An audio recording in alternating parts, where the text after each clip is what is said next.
Good morrow. Excuse me. Great way to just start the stream there with a big old cough. Yeah, that really brings the audience in. My cough does bring all the boys to the yard. They do say this, it is known.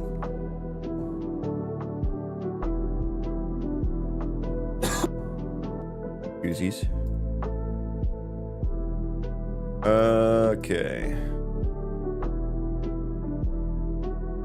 Why did that happen? Okay, let's do some game dev this morning. It got busy this week, so I wasn't able to do very many streams. Okay, though.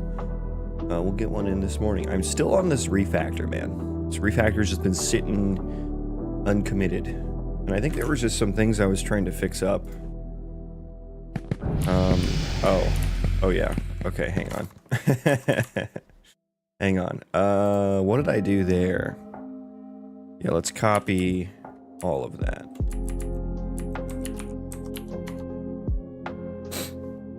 I was trying to figure out how morph targets and skeletal meshes work. I was tinkering. Ewan, welcome in. Good morning. How are you? Yeah, I was trying to figure out, I didn't understand that, 20 seconds for that, man, come on. Okay, that's better. All the textures, I haven't wired them up, that's fine. But I learned that the skeleton and skeletal mesh in Unreal Engine are a little different. I mean, I understood that before, but like, what I didn't understand was that I guess the skeletal mesh can change the proportions of the skeleton. Like that's, I guess, part of what skin weights are. I didn't understand that before. I thought the skeleton was a single skeleton, and like it is in terms of, but it's just a bone hierarchy, right? It's just a hierarchy of relative positions. But this, like the scale of those bones can change with the skin weights, which I didn't understand. So that's news to me. But anyways, let's continue with this this refactor here. What was I trying to debug here? Oh yeah, it didn't belong to the colony. That's what it was.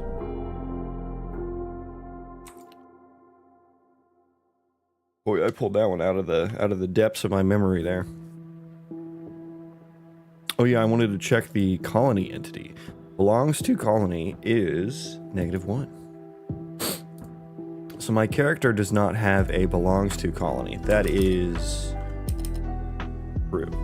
That is true. I believe. Yeah, I've been trying to get into loading FBX models with a simp. With a simp? Usually those are only good for gooning. Why are you trying to use those for FBX models? In a self-made engine, it's interesting. Yeah, that sounds not fun. If that's what you mean by interesting, then yeah, I can totally see that.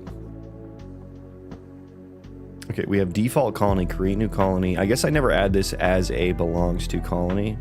Yeah. Okay, let's add a belongs to colony here.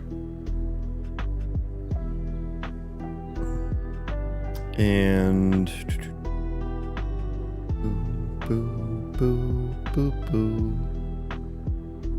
a simp is an open source library. Yeah, I figured it was something like that. Auto, and I guess we just, yeah, auto belongs to colony data, add it there, and import it. Okay, so that should fix that issue.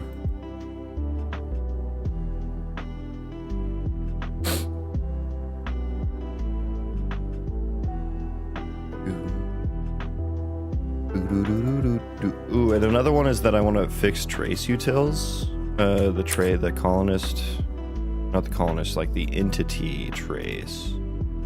I lost the ability to target things at some point.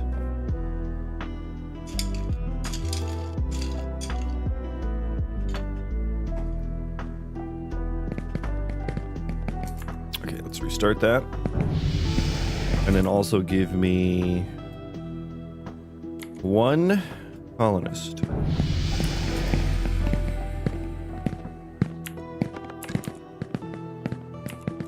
Okay. Okay. You join my colony. Construct anywhere. Okay, so he's doing that one first. Good, good, good. And he's getting stuck. But if he goes over there, okay, good, good, good. Okay, that still works. What is this?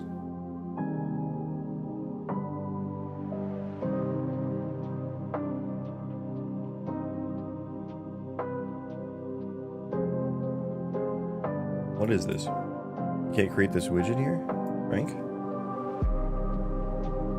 What, because of owning player?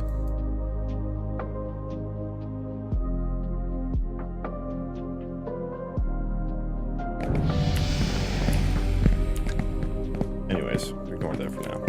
Okay, give me the area, another test we want to do, both in there, both in there. I want to make sure he skips this nearest one. Come here. Join me. Construct within area. Okay, and my area is showing up here. It wasn't before, so that's good. Good. Okay, so he skips that one and he does the one in the area. Now he gets stuck on it. That's fine. That's been an issue. It's an existing issue, not one with the refactor. So we're good there. And I think with that, pretty much everything, I think almost everything is working other than the the entity trace, which I'll fix separately from this commit. And then there was also a trace issue, a line trace issue with the like a building placement in an area, right? Because it stops snapping to the grid. Like this is grid placement, this is free placement. Oh no, what is it? Oh, wait a second, it works. Wait, what did I do? Did I fix that? I don't remember fixing that. Well, congratulations, it fixed itself. No, I fixed it myself, DJ Khaled. I fixed it myself. We're gonna have to work on that, Mr.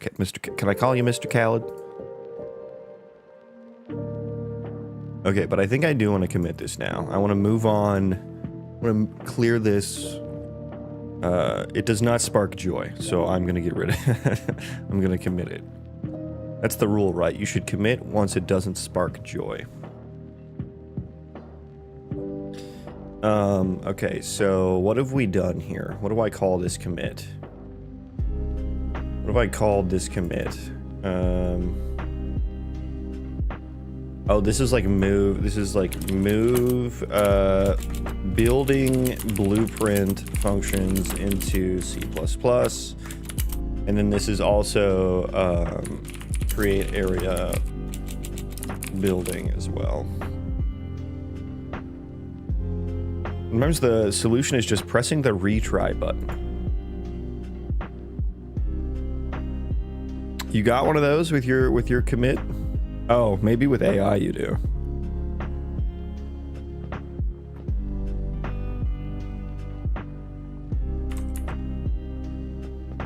Okay, so that's good. Let's figure out the trace util situation. Where is my target trace? Targetable trace. Okay. So go here. So when I click, I should target that guy.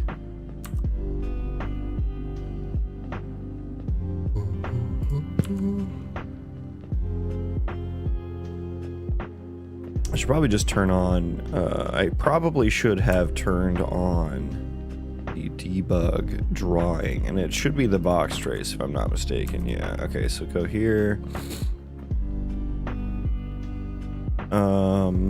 Trace entities should be true there. Yeah, so we got here entity result is true, out entity hits. Okay, so we got an entity. Didn't we? Yeah, we have a location there.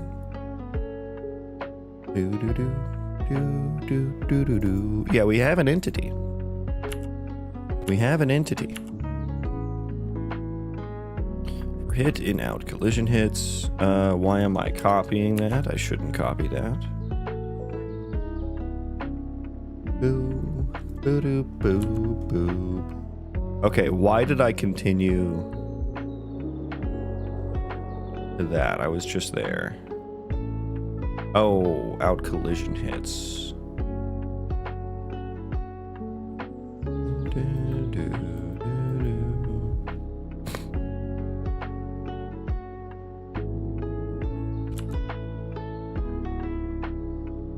Oh, is it the get actor? Yeah, it's the get actor, but this is on collision hits, so I don't really care about this one. Oh, it does work though. So now we have 2 hits because we got a collision hit from the entity, as well as a, like, I have 2 kind of line trace systems. This one is like the built-in one. This one is my own math. I'm just doing math here for this, and this is for when the entities aren't actually rendered. Okay, so we're getting 2 results for the same one. That's interesting. I guess I never considered that to be the case. Wait, why does he have collision?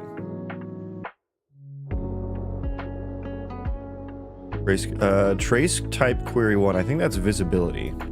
Okay, so yeah.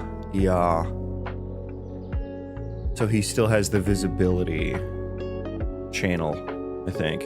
Okay, that would be why. I think like his collision is actually probably turned off. Maybe I should turn it off. Wait, no, how is it? How am I getting this collision hit? What is this? Show me this. Oh, this is on the fucking landscape. Yeah, I was gonna say. Like that doesn't make sense. Okay, so I'm getting a hit on the landscape. Hit targetable. I mean, I guess, yeah, the hit targetable is going to be an invalid entity. So that should get filtered out at some point, right? Go back to this. So out hits here. Yeah, so we have the 2. One of those targetables should be valid. What's this stream about? Oh, this is just game dev. I'm just doing some game dev. I was the biggest vibe coder on the internet doing today. We're raw dogging it. I'm out of credits. I'm out of tokens. You guys got any more of those tokens? I can't work. Can't function without my tokens, man. Can't write code without my tokens. Well, you take another $200 a month. Oh, I hit my limit for the week. Oh man, I could be able to write code till next week.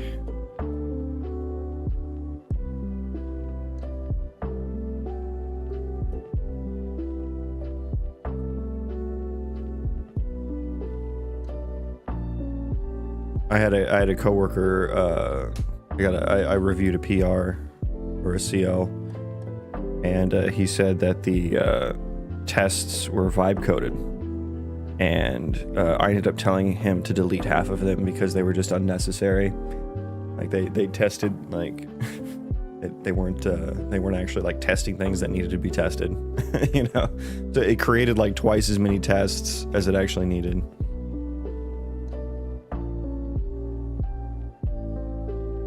Okay, so one of these should be valid, yeah. Out hit, yes. Okay, so we've gotten an out hit here, so we should be returning to blueprints.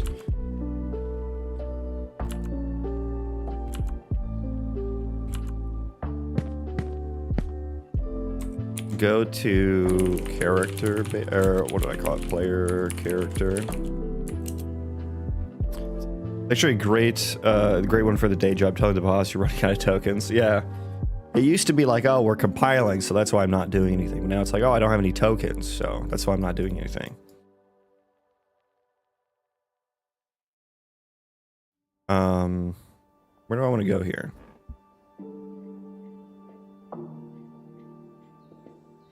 Excuse me. Also, it's 8 degrees outside.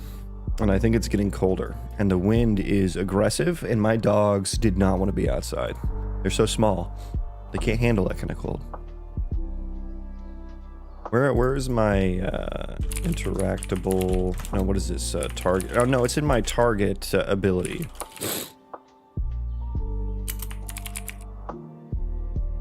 Select target. Yeah, there we go. Okay, so is this one? Draw debug there. I'm wondering if, yeah, we'll see what happens here.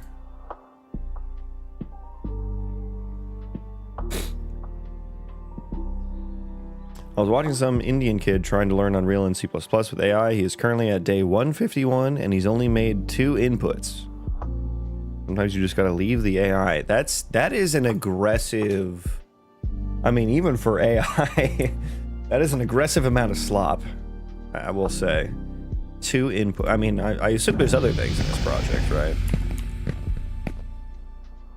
That's true, so we should be setting current target.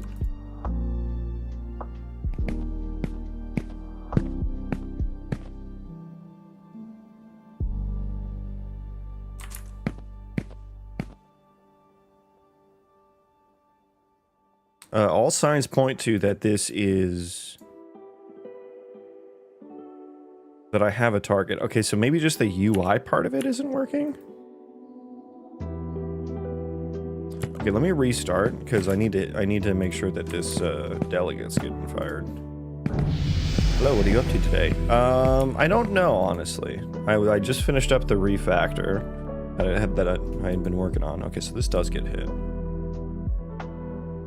And now I'm trying to, my targets, when you click to select a target, is not working. This is in blueprints, yes, yeah. In the player controller. So I'm just fixing this real quick, and I'll decide what to do after that. I think I'm probably going to continue with some building stuff.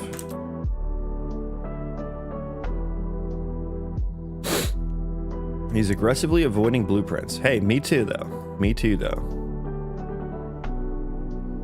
Select. Okay, so it would be right here. Let's enable both the legacy input and enhanced input. Yeah, that is something that AI would do, right? Like, sometimes it would generate the old stuff. Sometimes it would generate the new stuff. Okay, so yeah, we should... Wait a second. This calls on selectability? I'm on the wrong thing. Yeah, I'm on the wrong thing. On target change, yeah. What do I bind on target change to? Hello?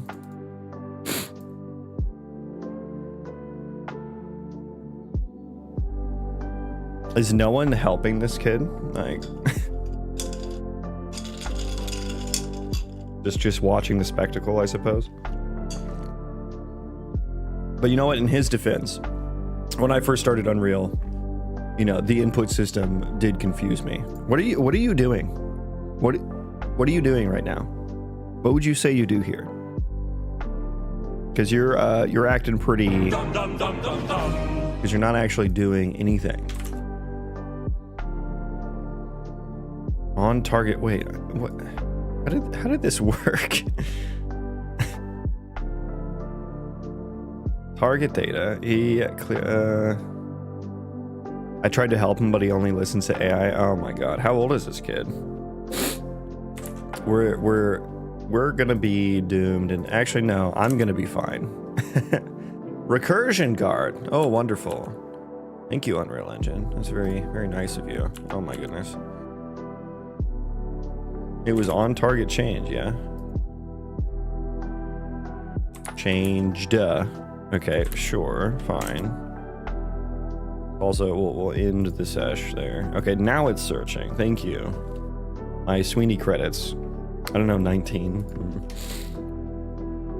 Yeah, it'll be interesting to see what happens with the software engineering market. Like, there are like 3 or 4 variables that can drastically change the outcome, you know, in 10 years. Because it's like we have, it's all about like whether VC funding like outscales the scaling laws of AI, right? Like if VC money lasts long enough for the scaling to get good enough, then, you know, we potentially won't need people who actually understand code. You know, I don't think that that's going to happen because of the scaling, you know, needing to be exponential. So now it's bound on like energy and, you know, chips. Why isn't this turning anything up? How did this work before?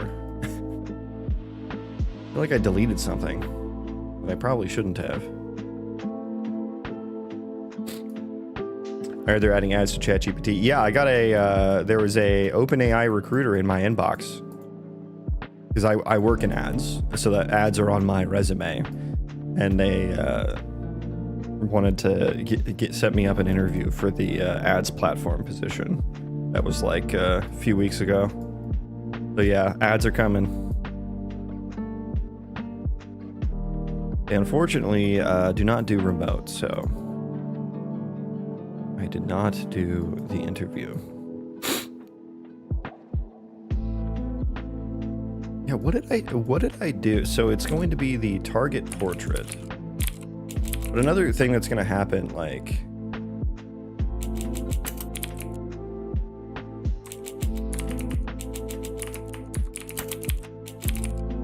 I'm a sneezy mess this morning. Apologies.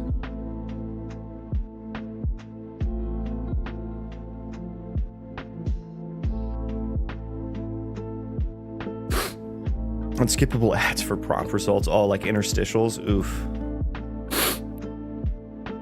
But it's going to be interesting because, like, yeah, it's like, does scaling outpace VC funding? And then there was also this like whole just learn to code movement that got like a bunch of kids into computer science. Thankfully, I got in before that movement. Thankfully. Because now, you know, everyone and their mother is just like, oh, I can just learn to code and make six figures, you know?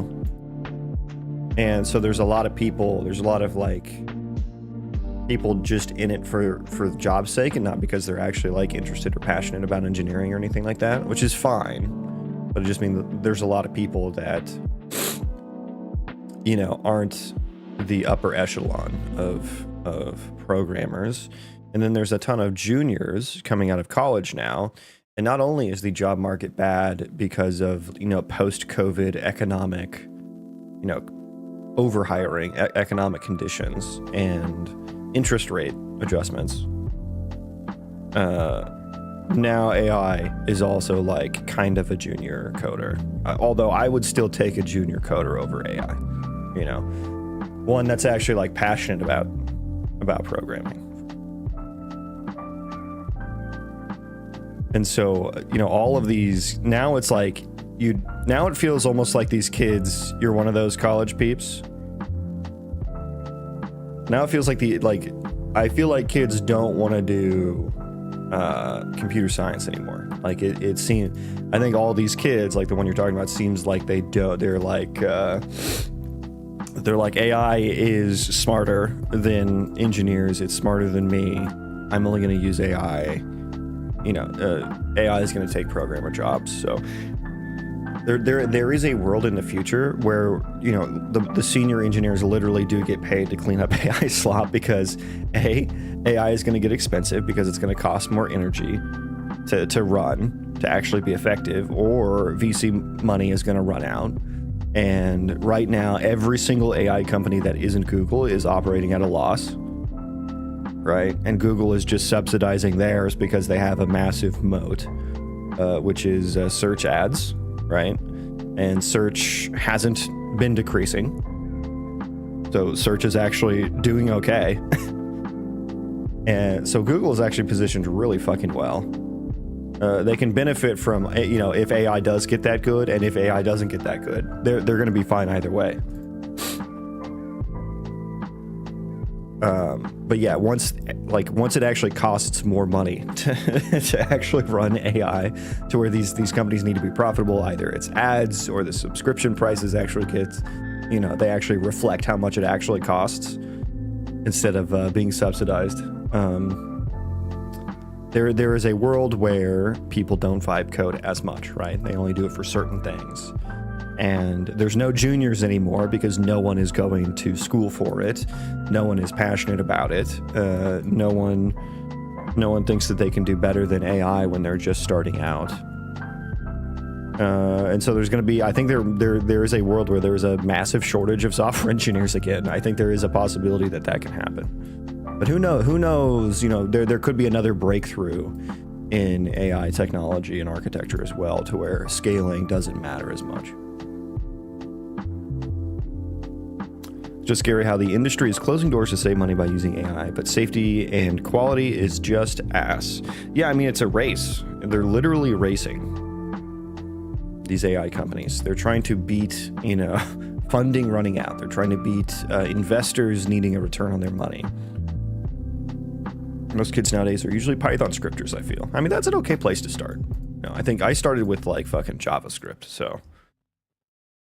We're finding relative success in Roblox with Lua. Yeah, modding is a big gateway. Modding is a gateway drug, we'll say, to programming. First time chatter, welcome in. Let me figure out what the hell I wanted to do to get my target portrait to show up. I think it was in the player character. There should be like an on-target changed function or something like that. Morning, Warka. Welcome in, my man. How goes it? We're just ranting about AI. For the, you know, I gotta get at least one of those in a week. You know what I mean? All right, where is this goddamn get delegate, man? When did I accidentally delete that?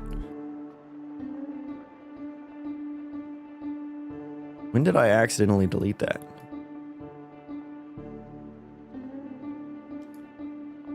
Still in bed? Oh, we're watching streams from bed. That sounds kind of cozy.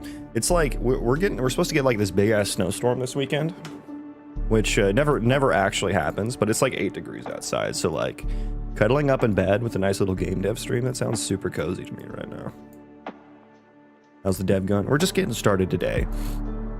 I just finished up some refactors and stuff with my building system.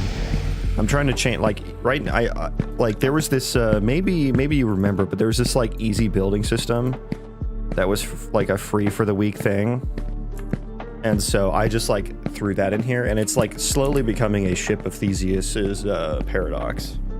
I've been replacing it bit by bit. I've been moving all of the functions into C++, and each of these are like an actor. So my ultimate goal is to change all of them into ISMCs, instant static mesh components. So that's where we're at now. I just moved a bunch of shit into C++, so that refactor will be easier, right? You know, changing the parent class out from underneath a blueprint subclass is famously not a great idea. So yeah, trying to get as much of it into C++ as possible. Oh, wonderful. What is this? Oh, the interact status. Execute a bound for my colony task system here. What are we doing? Ensure failed. What is the ensure? Data race acquiring read access on thread concurrently with writers. Okay, so what else was happening? Was there something happening on the background thread? I'm seeing nothing. Nothing. It is a barren wasteland on the background threads here. Yeah, nothing. Okay, so what was your deal then?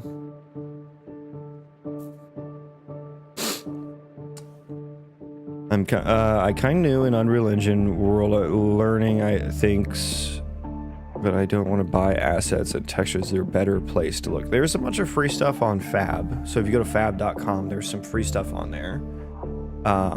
They have every 2 weeks, they have like a set of free assets that you can just acquire and they're yours forever. So every 2 weeks I would check back on there and just keep adding everything that's on that list, even if you don't want it, you know. And if you're looking for assets for cheap, the Humble bundles are a good source of that. If you go to the software section on humblebundle.com, they often have like hundreds of assets for like 30 bucks. It's super, super cheap. It goes to charity. So that's another place you can get some cheap assets. Other than that, you'll just have to Google there are some free assets out there in various places.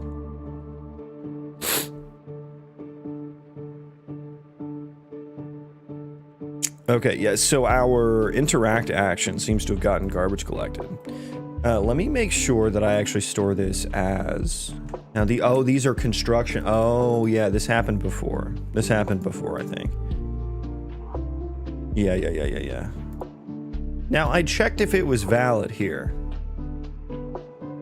So it went invalid in between this and this. Literally in between two different lines of code. It must have, right? Construct actions. So this one is not a strong pointer. And that's because I think I stored the actual one. Like the actual source of truth somewhere. Show me the header files. I don't want that. Where are you? Where are you? Don't I store this in some, isn't it like interaction entity data? Interact data. Yeah, there's the strong pointer. Okay, so we're good there. This must have gotten destructed or something. It must have gotten destroyed first. Should I store them as strong pointers in the other one as well? On the, what was it? The building construct action. So this is just like, in my game, it takes time to build something. Like it's not like a survival crafter where you just place something and it builds instantly. And this is so like colonists can. It kind of facilitates the colony sim side of things, so you can have your colonists go construct it for you. You can have multiple people constructing something, but when it finishes, I need to cancel all of their construction effects.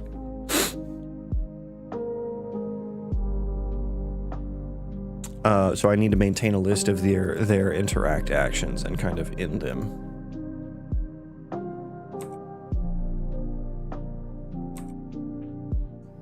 I don't want to do it twice, and I guess it wouldn't because the status isn't. So yeah, I guess let's store these as T-strong.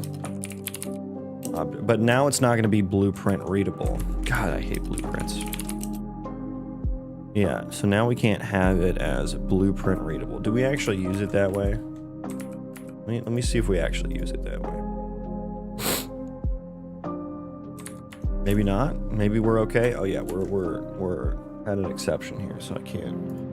I don't think we actually use it in blueprints. Famous last words. Okay, let's go ahead and rebuild there.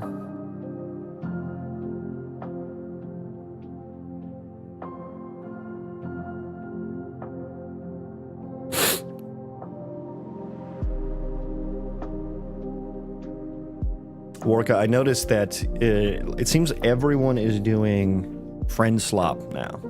It's like there's a little micro trend in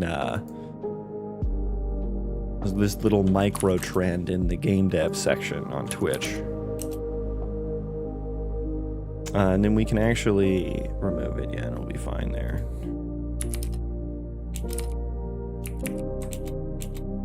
Construct action, remove. Oh, this actually needs to be the... Oh, we probably use easy to make and they have high potential.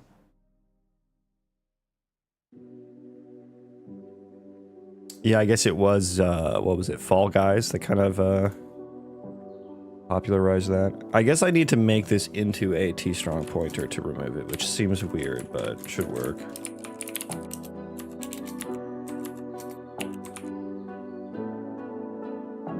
Figured why not. Yeah, they do look fun to make too. Like they're super silly and stuff.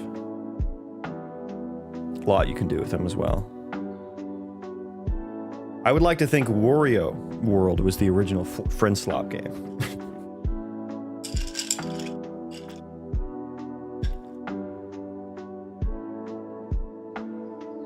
Okay, so I need to T-strong pointer this as well.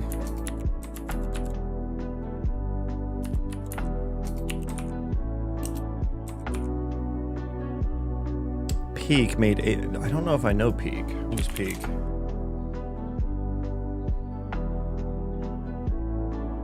Made 83 million last year. I don't know that I've actually seen people play this. I don't know. This is off my radar. Yeah, 113,000 reviews. Yeah, I think that's all right. Is it open world? Co-op climbing game. Interesting. So it's not like a mini game. It's actually like a. There was what was that other game? There was another game like this, but it had like the characters were kind of weird, and it was all about like open world exploration and like communicating. I forget what it was called, but it looked funny. Yeah, it was kind of like that. Looks interesting. It looks like it's like a co-op platformer in a way.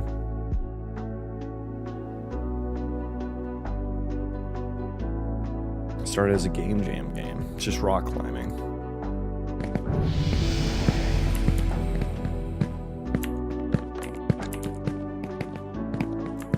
Where is my... Wait, did I not spawn a colonist here? By the way, Warka, I don't know if I've shown you the game world, so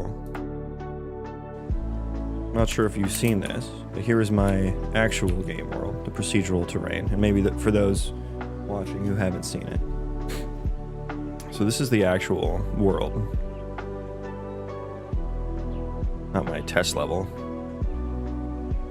I'm making an anime-inspired 3D fighting game for almost a year now. But still so much work to do. Yeah, it's a fucking fire hose, that's for sure. Okay, cool. Little spinny spins there.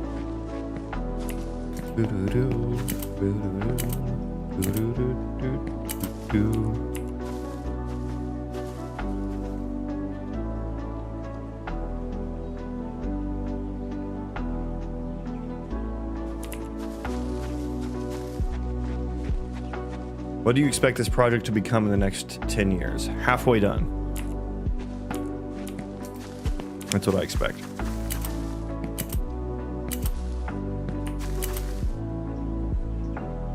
Yeah, the ragdoll on this guy doesn't work, so he just does a little whirlwind, which is fun.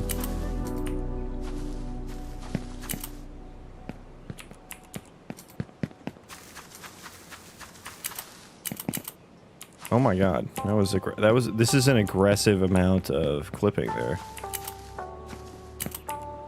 The ALS kinematics IK seems to fuck that up, like the mantling settings. Something I need to look into.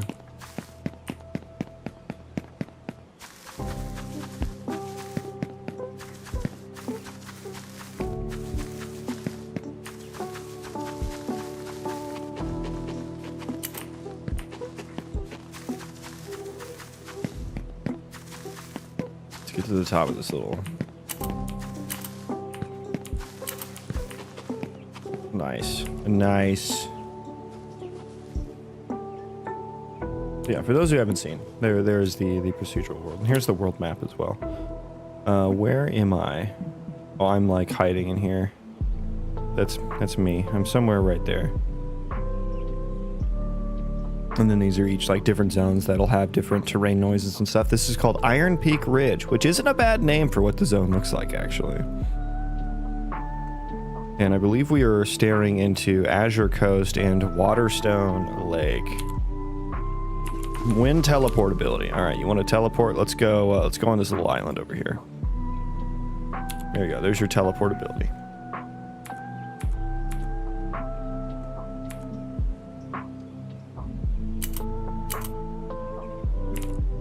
What is happening here?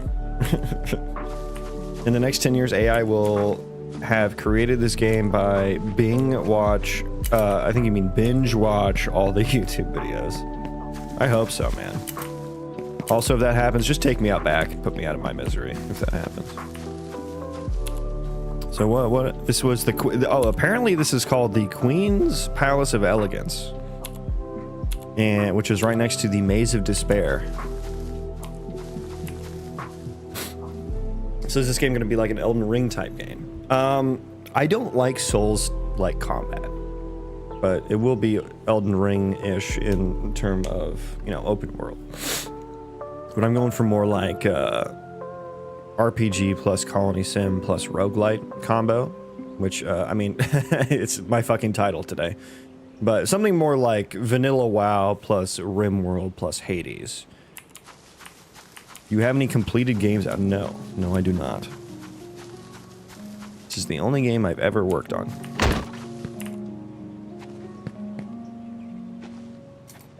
It's a cute little cave here. So combat, I want to be less about mechanical execution and more so about strategic execution, both before and during combat.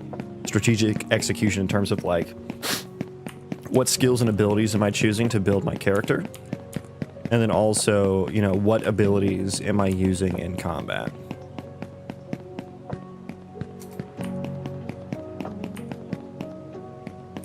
Whereas Elden Ring is just like, make sure you're not in the hitbox. It's poke, dodge, dodge, dodge, poke, poke, dodge, poke, poke, dodge. I mean, I just don't have very much fun with that kind of combat.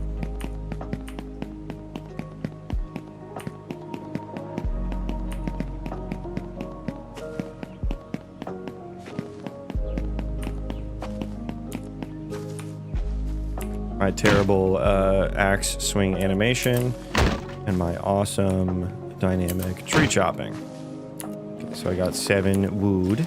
And then all your colonists will have... Okay, apparently my auto attack just broke. Oh, it was like trying to equip things. Okay, interesting. I didn't know that that could happen while the inventory was closed. We will fix that. There we go. And I got another 3 wood from that.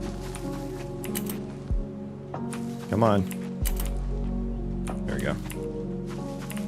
You know, get down in that cave. Yeah, get down in there. No, no, no. You're going so far. We're gonna play kickball with this log here. Yeah, the physics on that are a little, inaccurate, can I say? There we go. Oh god, now I'm falling in the hole. Here we go. There it goes.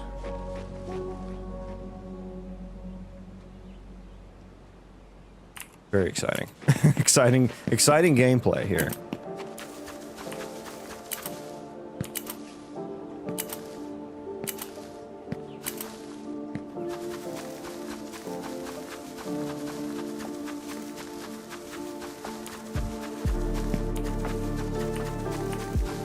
Yeah, that's a game. It's a game world. Need to fix up some stuff though. Still, I think I probably fixed that other bug.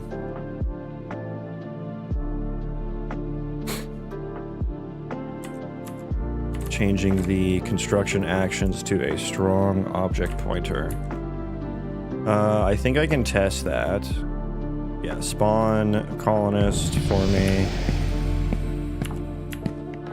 Just give me a bunch of these. Okay. Now, if you join my colony, you should go do stuff.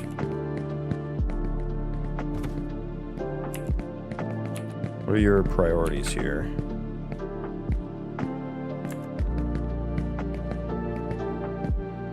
Is it pregnant goblins in the MVP, or will it come in expansions? Dean, you're on one today. I do want goblins. Pregnant goblins, or pregnancy, or children. I don't know. I do want children to yearn for the mines, as they do, or as children are known to do. But, yeah, probably not in the first launch. You've been working on this for four years? About 3 years. And I do have a job outside of this, yes. Okay, but I think that works a little bit better now.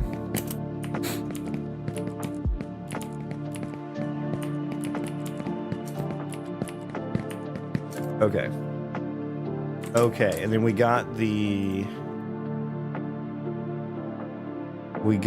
targetable trace working. Well, it was already working, but the set current target was not.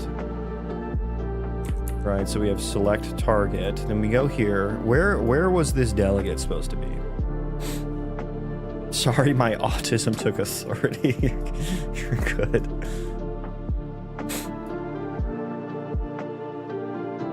You're good. There is supposed to be something that maybe it's in the HUD. I haven't done any of this in so long. Why do I have so many HUDs? That doesn't. I need to clean up my project. The character portrait. Where is the like show target portrait?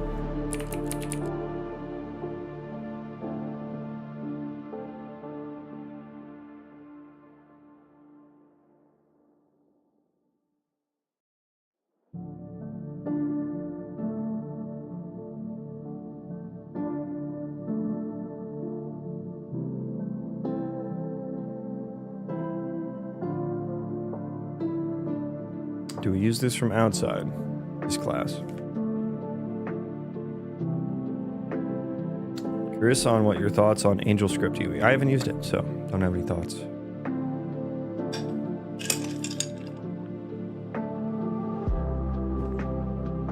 Aha. Change target. Okay, so this is where it's supposed to happen. Where are you called from?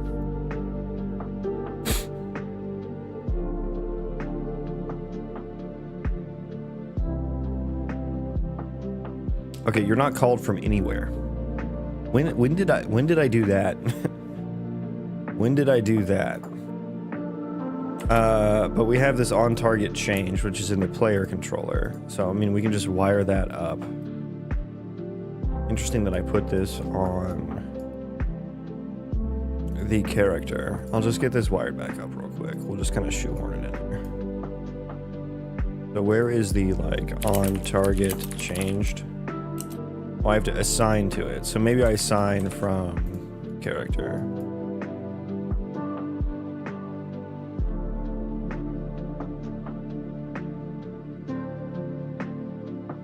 Set up character target portraits.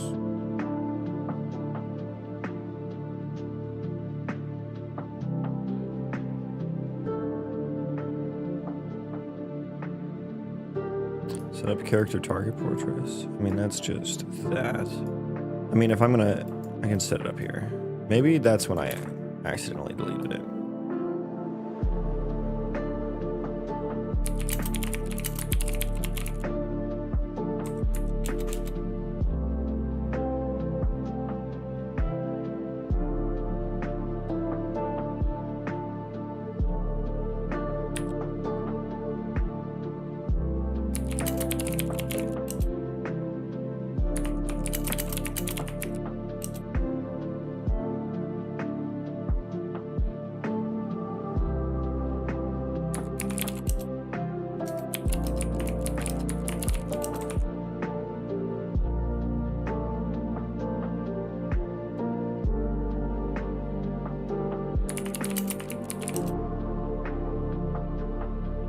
I mean, shouldn't I just do this?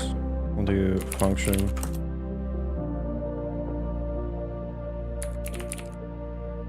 Yeah, there we go. Change target, perfect. Okay, so now does that work?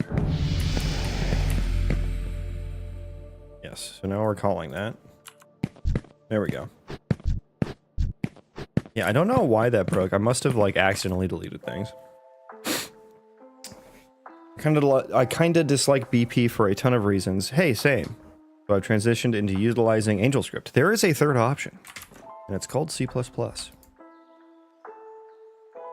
it has its own issues as well. Okay, so we'll do this. This is going to be change construct actions into strong pointers. I think that probably fixed the issue. Okay, so now that we're here, what's the next move? Now that we've gotten everything ironed out. CPP is super slow, though? Slow in what way?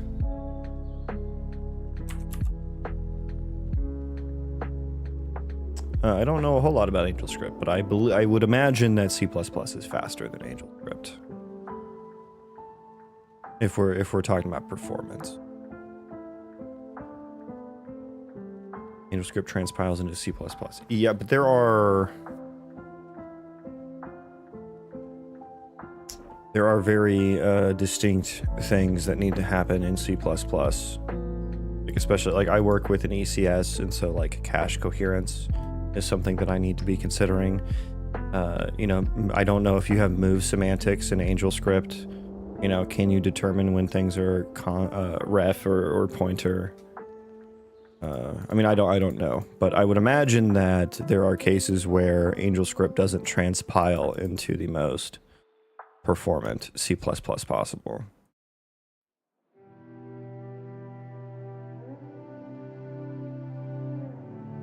But yeah, probably faster to develop AngelScript. But I just, personally, I don't want 3 different ways to do something. Like, I already don't have a good line to draw in between C++ and blueprints. And having a third option, I don't want to have to make that consideration as well. I would rather just keep the workflow more consistent. That personally.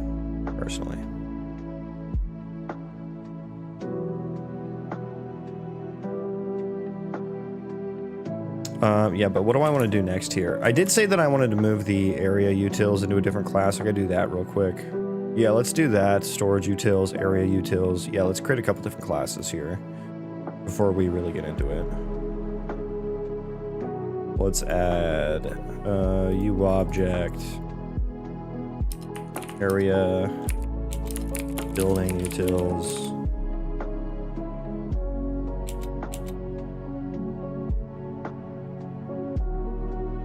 And then we'll do some copy pasta. My favorite kind of pasta.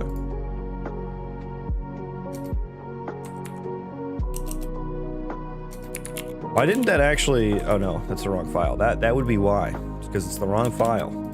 I was like, why didn't it actually create the thing? It did. I'm just... Dum, dum, dum, dum, dum. Yeah.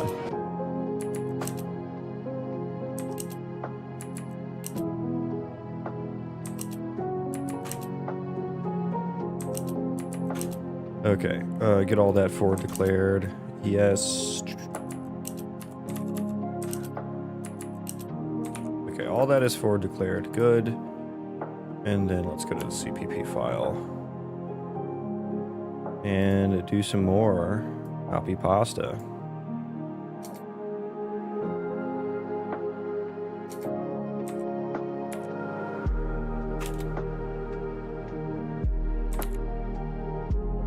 Okay, so replace here.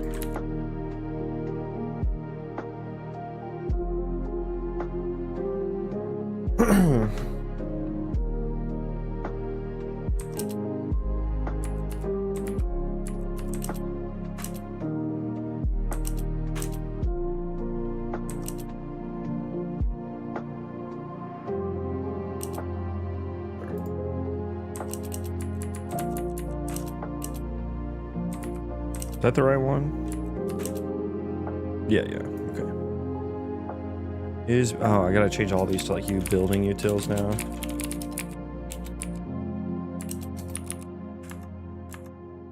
That's fine. That's fine.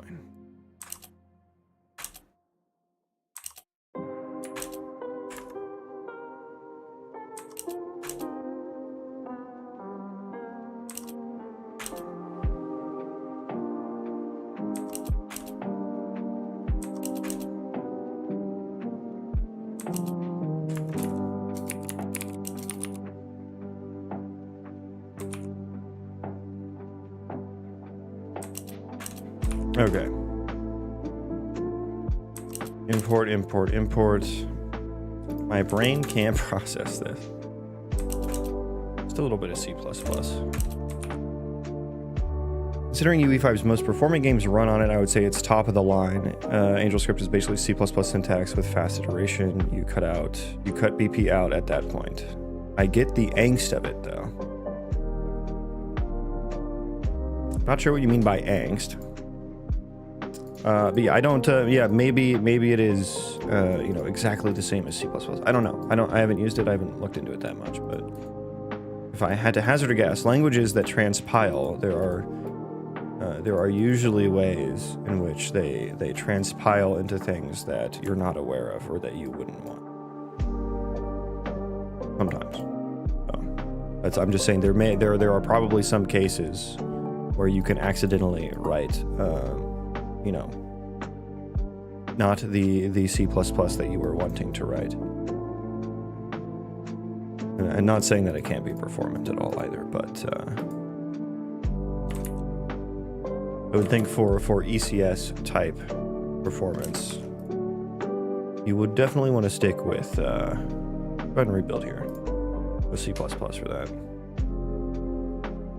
What are you creating? I just walked in. Sorry to interrupt, but what's that? You don't have to apologize for chatting, my man. We're just doing some game dev.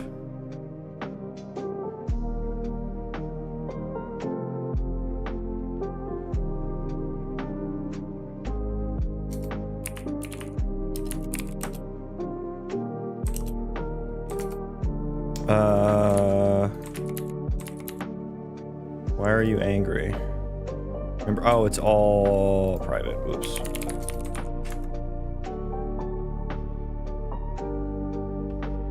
I mean, you can run it as bytecode. I mean, you can run all code as bytecode.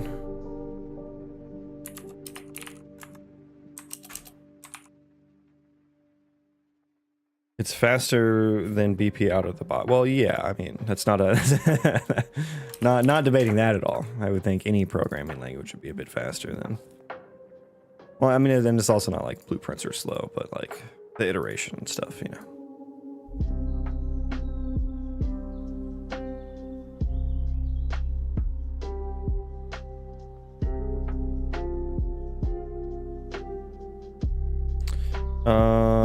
Okay, so we need to actually include on area mesh build. Yeah, so that we should just move that. Yeah, that makes way more sense. That makes way more sense.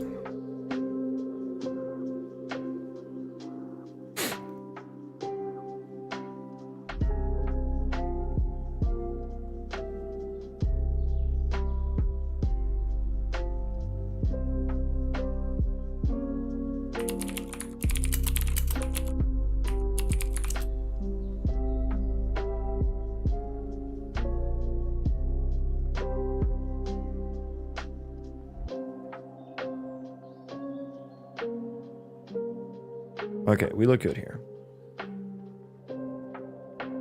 But yeah, but like, for example, it doesn't look like Angel Script has move semantics.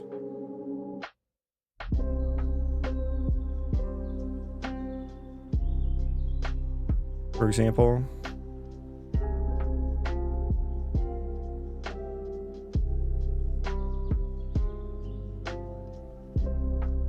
This is just a cursory Google search, so maybe they do at this point, I'm not sure.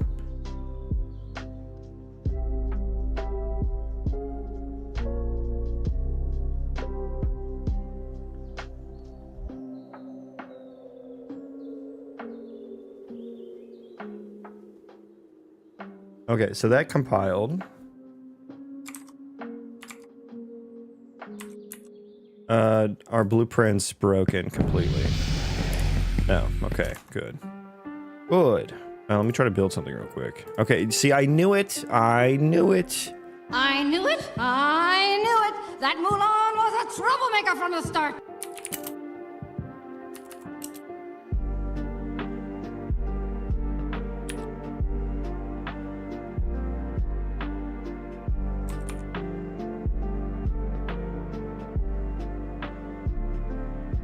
Anything else?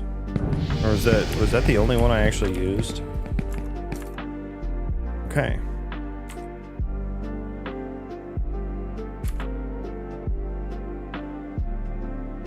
Okay, so we did that. Let's go ahead and move the storage utils as well. Create one of those bad boys.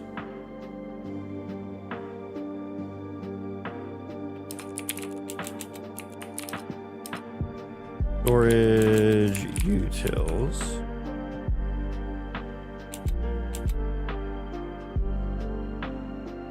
Go into here.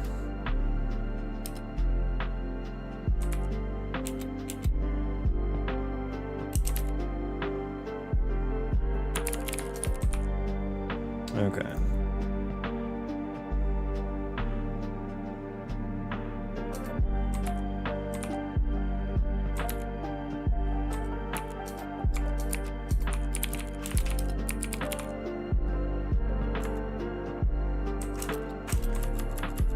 Start importing.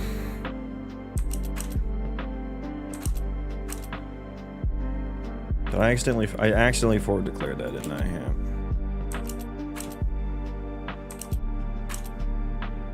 And maybe I should, first of all,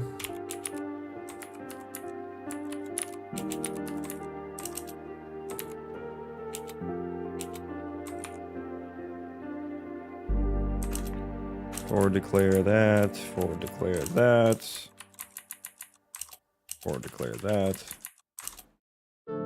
Area building data, yeah, hit result, yeah. I guess I actually had to include hit result there, didn't I? Gameplay tag, we can fully import that.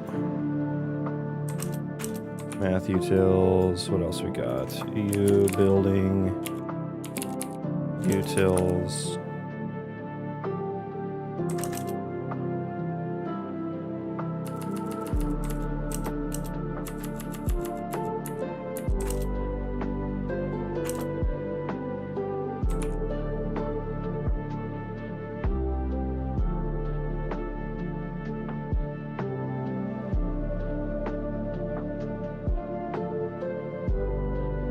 Okay.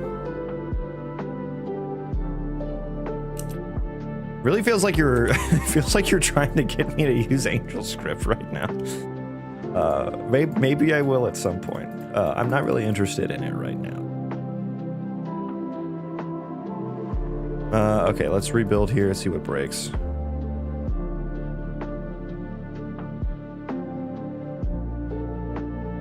Are you the AngelScript dev? You sound like you may be the AngelScript dev. Get on. Okay, use storage utils.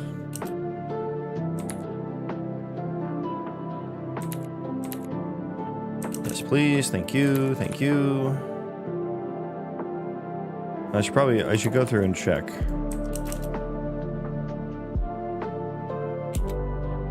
Go through and check imports here. Okay. Yeah, I don't know. That probably didn't save me a whole. Oh, yeah, it did. There we go.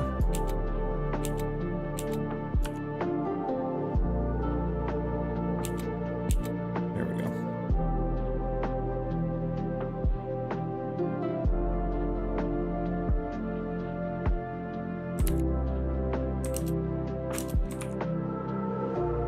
Okay. Show me the CPP files I've changed. Okay, that looks good. That looks good. That looks good. That looks good. No, it doesn't. Okay.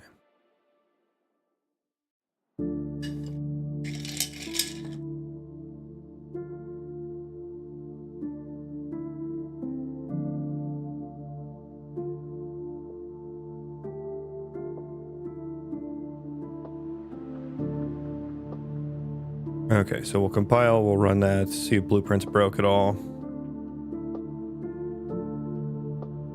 Okay.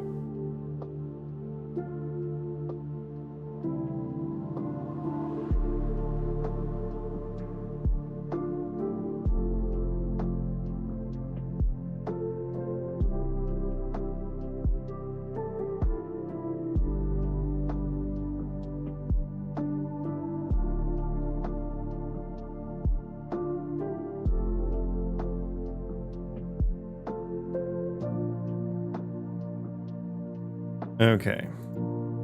I should have done the core redirects, but can I no, there's no way it's gonna, yeah, there's no way it's gonna actually understand.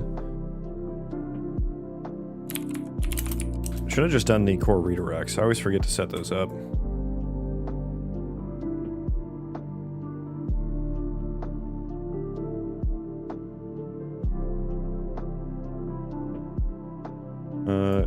Get storage.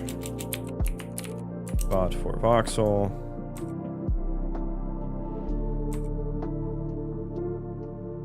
Hello? Oh, no. Do? Oh, that's... I need to split. I see.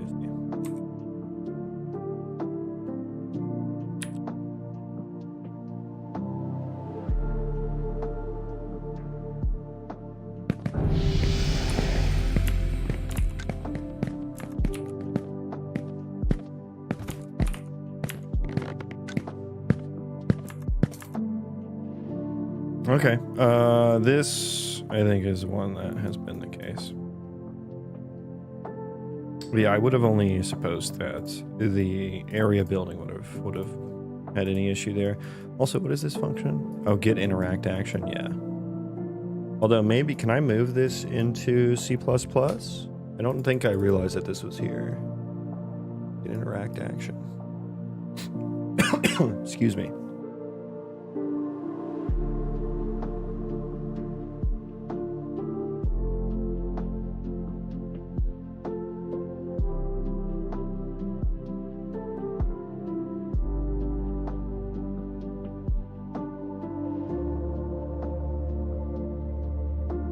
Yeah, I think I can move this into C++, and I want to. Okay, let's do that real quick while we're at it.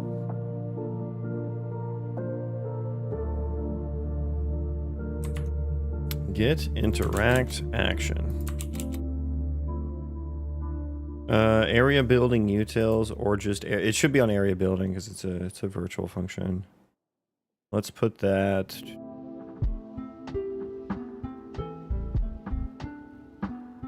Let's put that right here. Oh, it should be in here.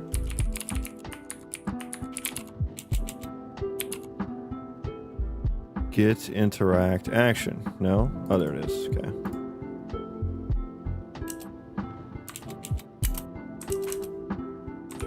All right.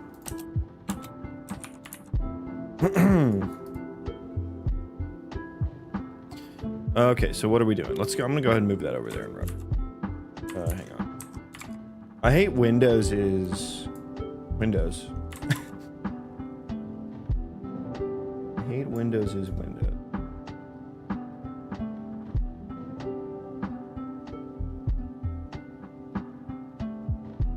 Okay, so what are we doing here? We're gonna break. We're going to cast the. We're gonna get the hit component and cast it into an ISMC.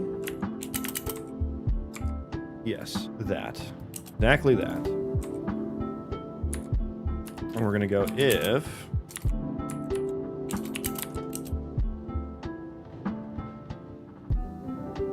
Do I need to draw?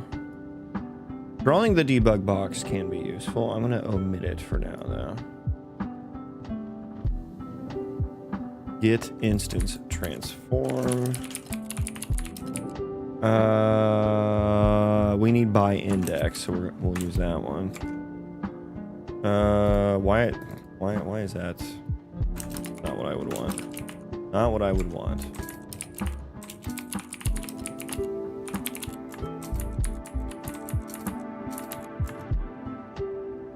Okay. Good storage spot for voxel.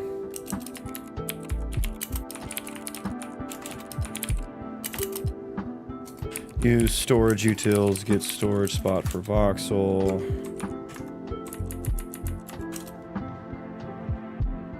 Asking an area actor. Oh, but this is const. Wait, how does that work here then? What?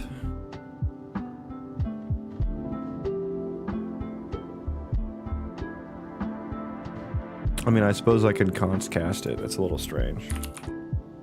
This always feels so spooky to me. Always feels so spooky to me. Where's my class at? There it is. I don't know why does that work in blueprints? Like I do the same function with self. I guess blueprints doesn't give a fuck, does it? It probably does something like that under the hood somewhere, I would suppose, I guess.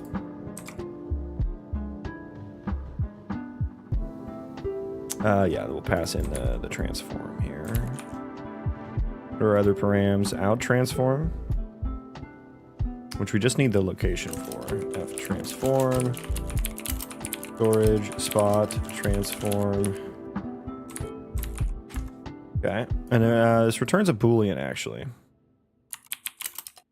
Found, and let me just do, we do a,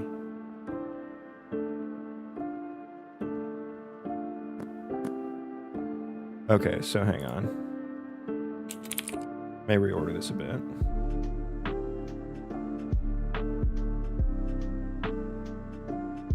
Voxel storage trays, good storage. Okay, so we'll do the voxel storage trays first then. Use storage utils.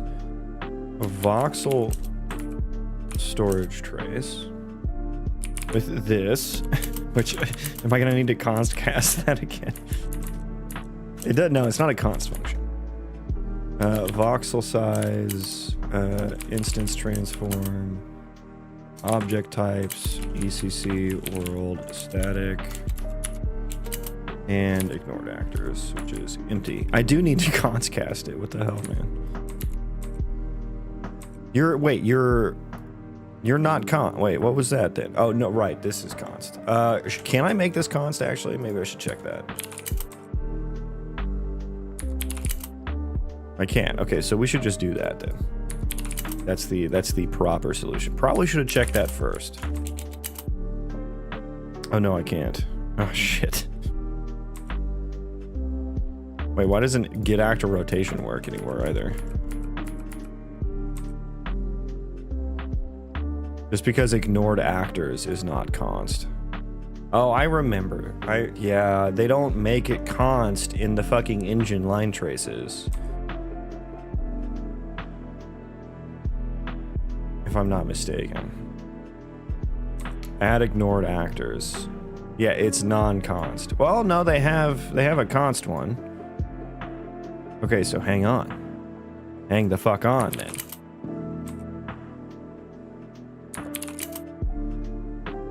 Okay, that does work. I thought maybe there was one that did. I thought I remembered that there was one that did do that. Yeah, making these const makes way more sense. That is all compiling. Or resolving, rather.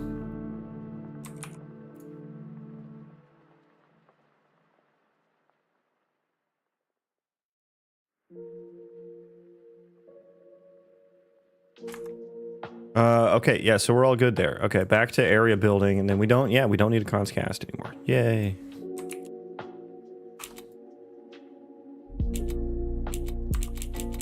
I didn't hit replace all. Okay, so anyways, voxel storage trace, which returns a my hit result.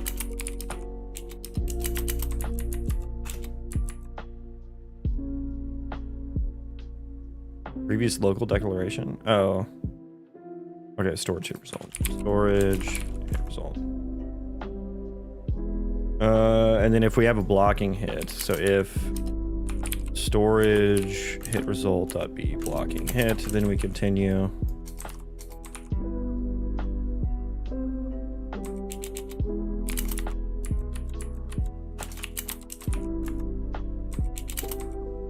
I like that better. And we need to get the hit component from this.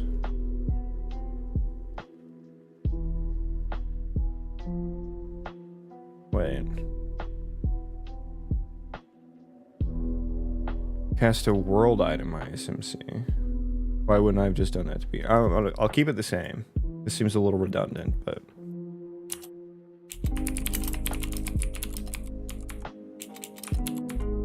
ISMC. That's incorrect. we want the storage hit result dot get component.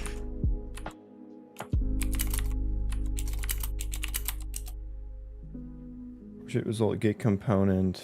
Cast it. I suppose at the end here. We got more to do. Hang on. Make ISMC action. So you interact utils. Make ISMC action. What are my params here? The interacting object, which we just forward, yeah, the new world item ISMC, and then the index we get from storage hit result. Item. What was it? Is it item? Yeah, hit item. Dude, I hate how they change the name of shit. Like it's hit item in Blueprints, but it's item in C++. Like why is that necessary? It's not. I'll tell you right now. Okay, so we set ISMC action, or we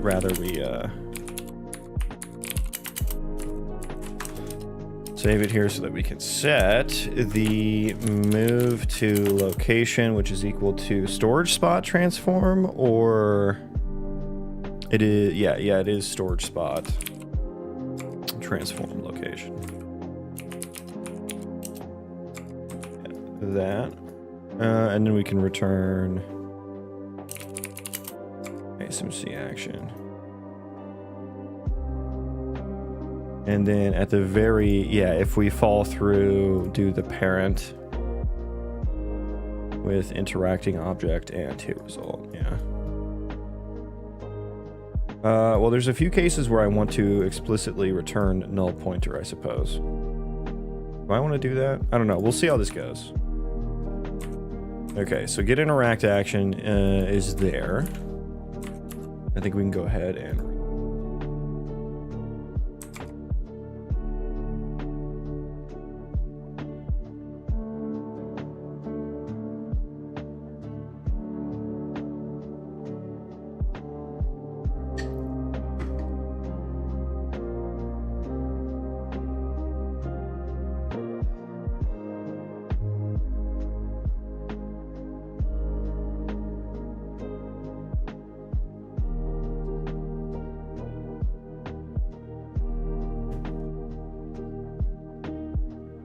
Oops. Oopsies. What happened? What did I do?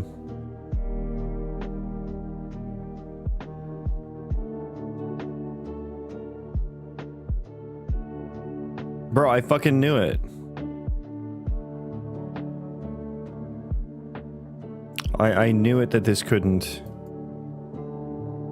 I have tried this. I have fucking tried this.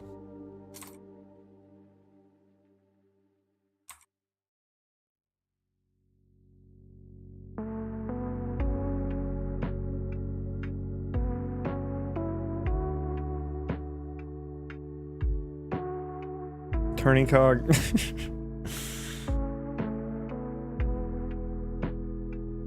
you have been deeply indoctrinated into the cult by now. You are now the I don't know, what do you call like the cult? Not like the cult leader, but like his bottom bitch. You're like Mart's bottom bitch.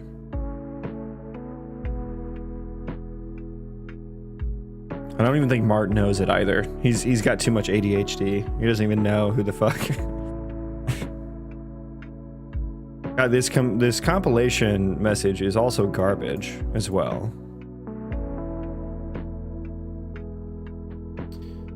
Why don't you cannot convert argument 5? Excuse me.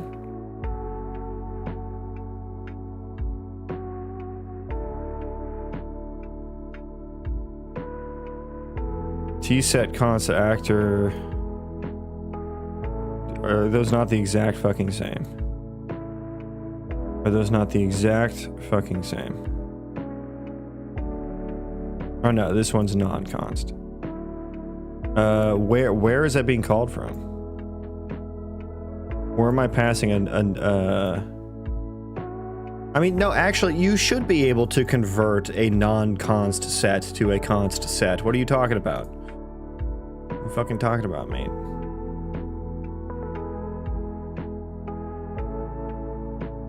You should be able to do that just fucking fine.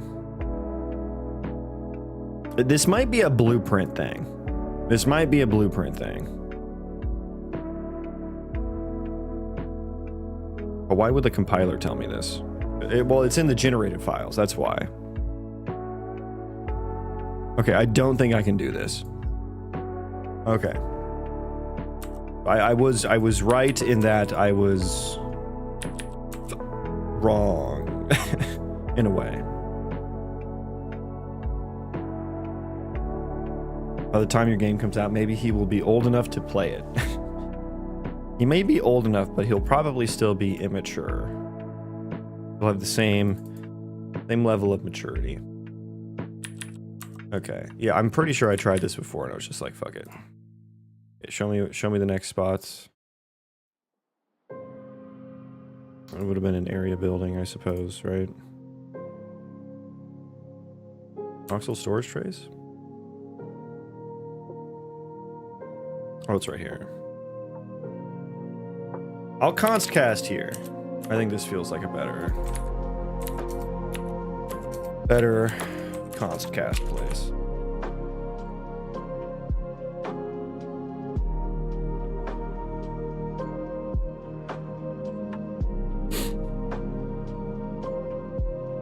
Okay, now we're good.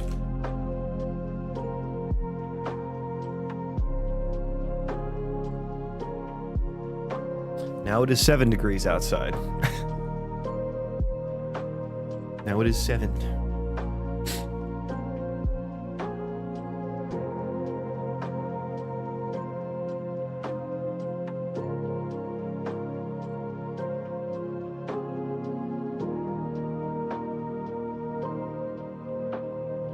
Hello, please? Oh, it opened on my other monitor. I didn't even realize it. I was just sitting there waiting.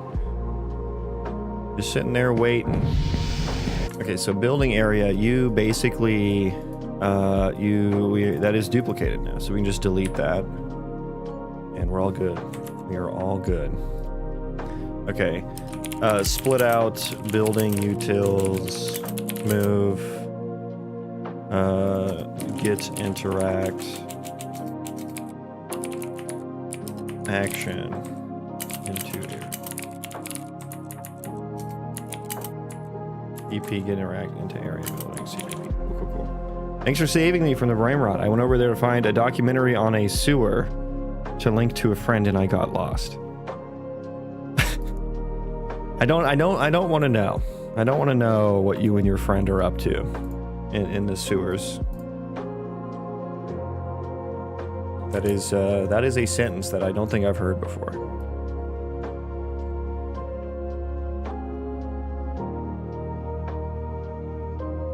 Okay. So that's a little cleaner. It's a little cleaner. Oh, I put F voxel is in building utils. Let's not do that.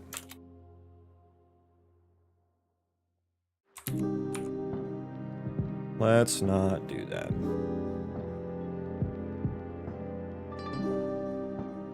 We about that Morlock life. What is a No, you know what? No, I don't want to know. Don't want to know. Wait, are you saying Murloc?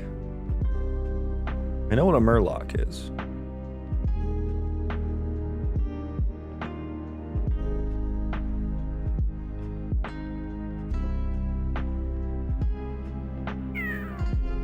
Hit result hash. Where am I using this at? Nowhere.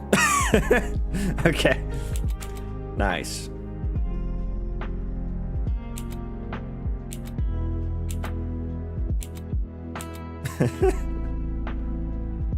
Just cruft. Where am I using F voxel at? Oh, in storage utils mainly. Okay, let's move it there then. That makes more sense.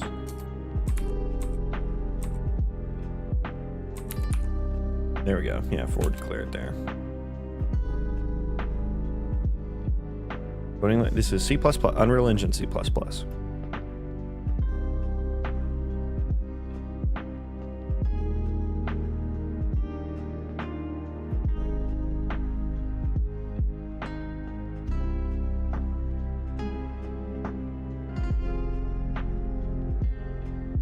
Okay, does that compile again?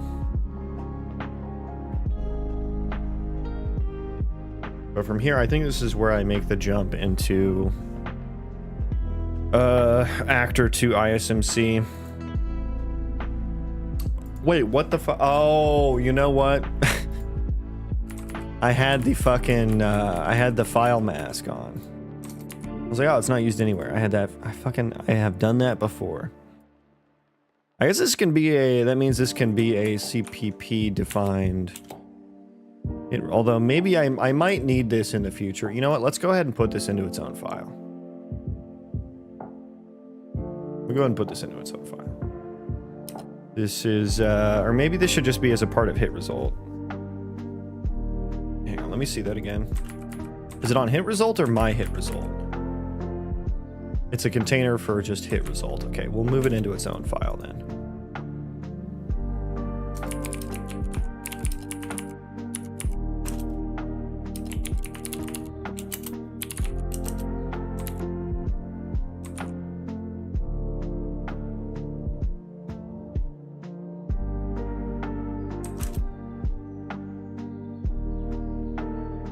Morlocks are a subterranean race in H.G. Wells' Time Machine.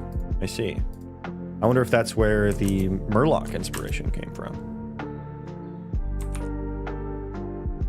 What kind of game are you making? I'm going to make an RPG Colony Sim Roguelite with procedural destructible terrain and an AI-generated quest system.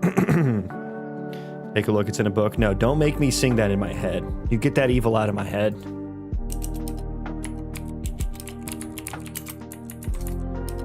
Take a look. It's in a book. Kids these days, they don't know the beauty of Lamar reading you a book.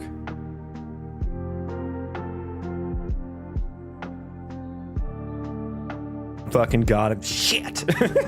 God damn it. Congratulations, you played yourself. I did play myself. Ubuntu. No.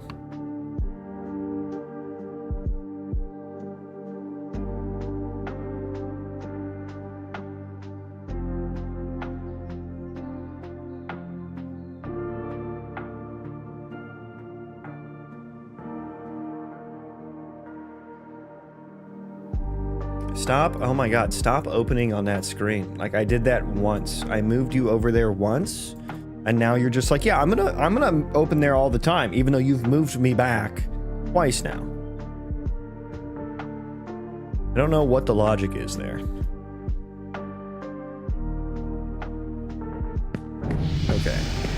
Okay, we're good.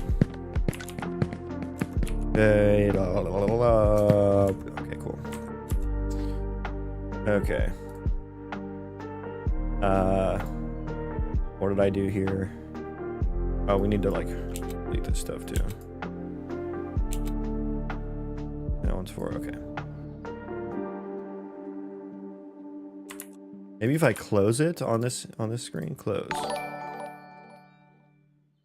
Thank you, sub, my dude. Welcome in. Welcome. Just recompile one more time, make sure it works. This is just going to be move some building related structs.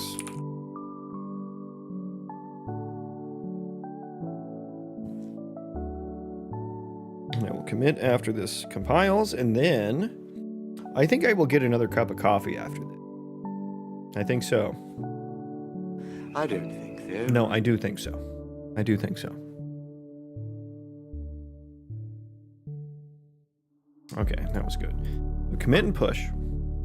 Now I'm gonna go get another cup of coffee, and then I'll be back, and we're gonna do the Giga Actor 2 ISMC building refactor. Coffee sounds nice. Yes, you all deserve a coffee as well. Please go do the needful.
Okie dokie then.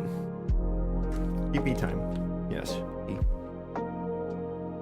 Pee poo poo.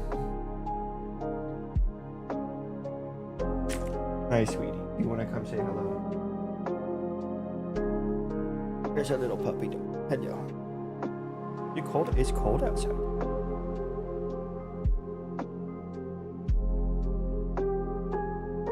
Kind of stinky. Well, why does your breath stink so bad?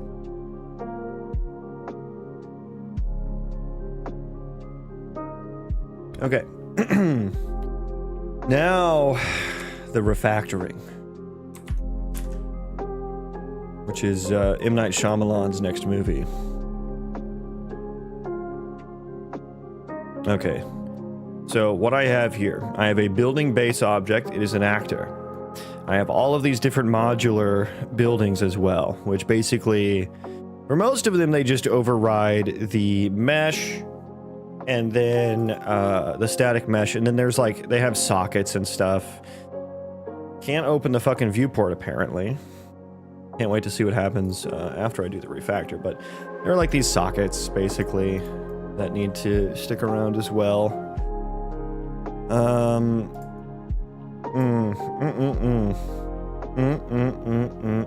Okay, so if I were to change each of these into a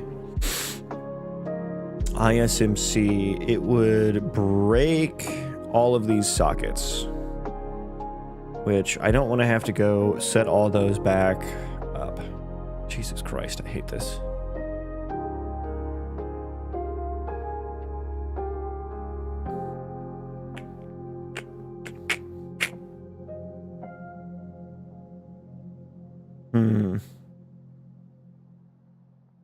Okay, so thinking about the future as well here. Thinking about the future a little bit as well. I do want like procedurally spawned buildings as well. Like points of interest, and I guess I'll need to come up with logic for like how to procedurally create a building and then also place that building. But PCG is what I do all of my procedural placement now with, for assets at least. So that does create instant static meshes, but it parents them to whatever the PCG component is parented to, whatever actor that is. So in that case, like if I change these into actors that, like I could change this into like an ISMC actor where it contains the, got all these fucking sockets and everything.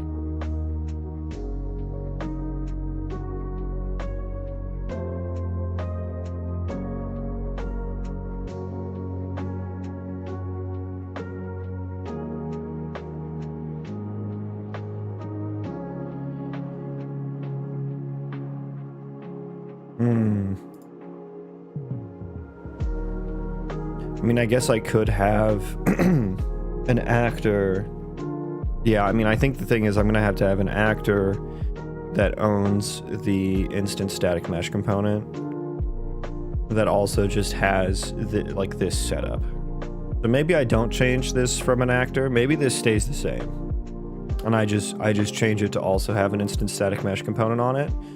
And then I just operate off of the default object? No, that sounds like a bad idea. I mean, there should only be one, though, right? There can only be one, so that the ISMs can do their thing. Okay, so I guess spawning would need to change in that case, and then we need to add an instant static mesh component here. And building area maybe needs to be something entirely different. I don't know. It's just gonna have to override spawning. Because what we're gonna have to do, we're gonna have to open up the old, what button was that? I don't like that. You know, random windows popping up in Windows is why I keep a loaded gun next to the desk, I'll be honest with you. I'm kidding, I don't. I shouldn't have said that.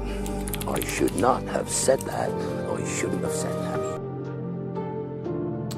Where is spawning? Show me potato salad.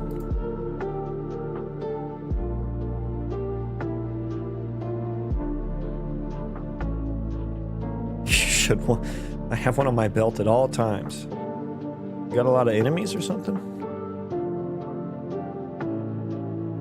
I mean, with the Gestapo out there patrolling the roads, maybe that's a good idea. I don't go outside, though. I try not to go outside.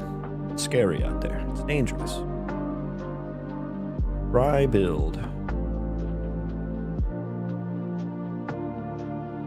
Okay, there's a spawn. There's a couple different places to spawn.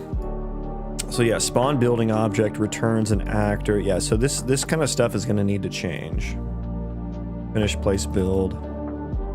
The actor. This is building utils. So we take the class. Yeah, maybe I'll have like a maybe I'll have, I need something in, you know, I need a map of class to that single building actor. right? Where would I want to store that? Where would I want to store that? Global static question mark?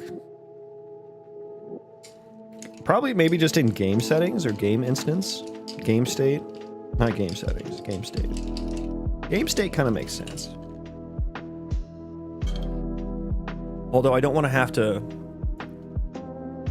I don't want to have to...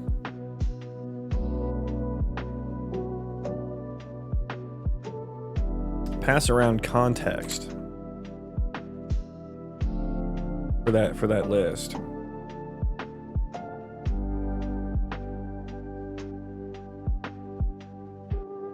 Could do one per colony.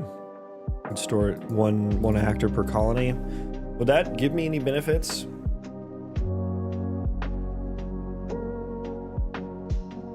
No, I think that would just give me more trouble. Yeah, I need a way to look up the... I don't know, could it just be the default? That sounds like a bad idea. Editing the default object is a bad idea, right?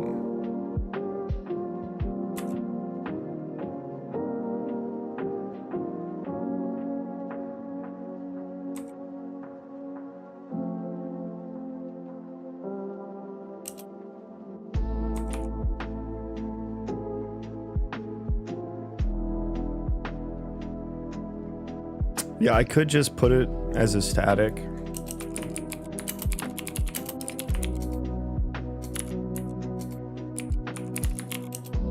The subclass of you building a building object actor to building object actor.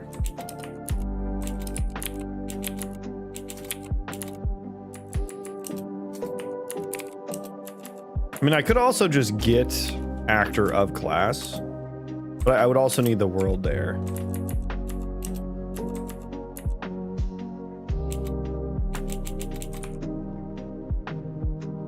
I got a T object pointer. That's not what I want. So I could do a static inline. How bad of an idea is that? Usually that's a bad idea, but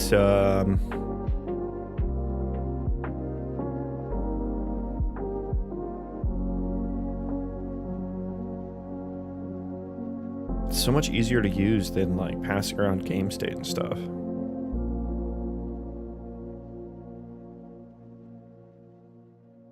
You really inspired me to finish my side project. Congrats on your side project. What was it?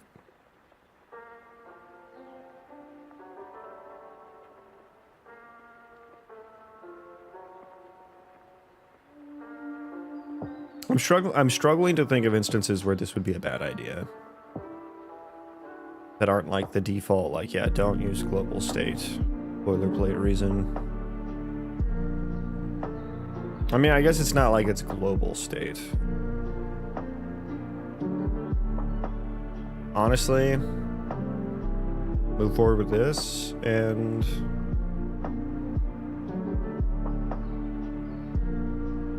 we're good. Yeah, I think just move forward with this and we'll be fine.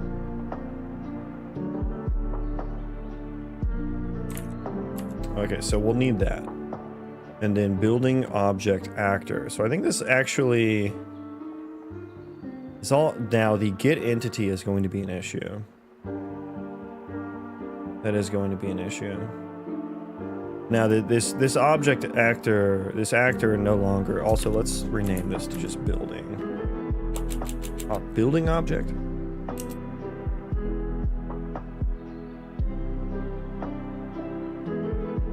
Actually, let's rename this to building base.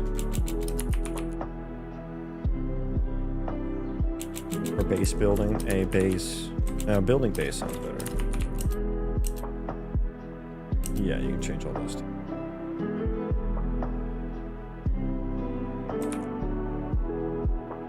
But we will need a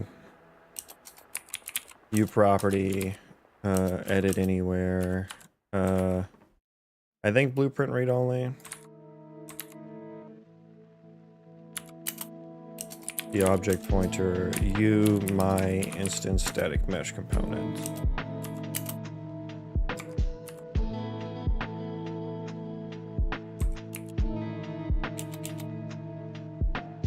Okay, that's not, hang on. That's not what I wanted to do.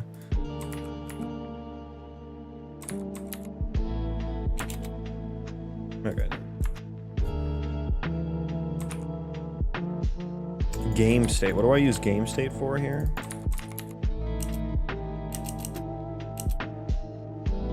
Oh, for the do I even use this function anymore? I guess I do use this function. I should move this out of. I think I want to move this out of the building. Got my nose. Sorry.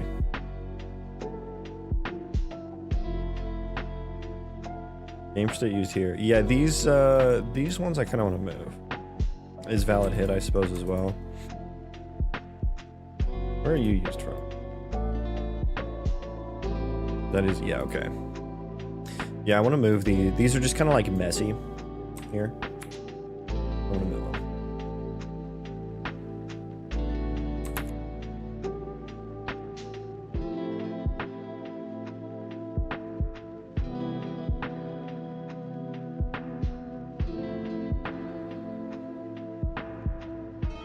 Project to net. Yeah, project to net. Yeah, we want to static that too. I know there's probably already one somewhere else that I use as well.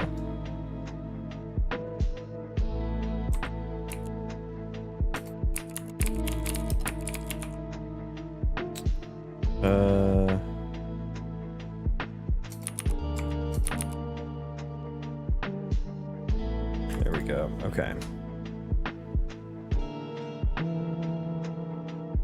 Okay, so these are going to change into statics. That one is already static.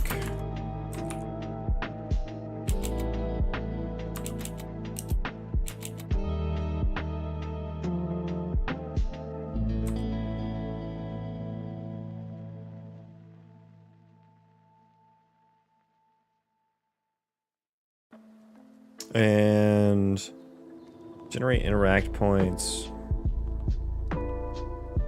I guess I'll pass the A building base here. It's gonna take a lot of getting used to calling that building base here.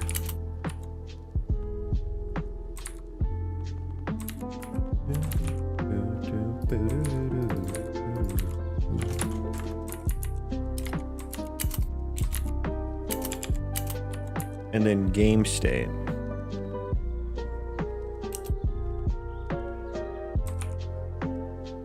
Yeah, I'm getting the 8. I think I can get the nav mesh from the I think I can get that from U navigation system.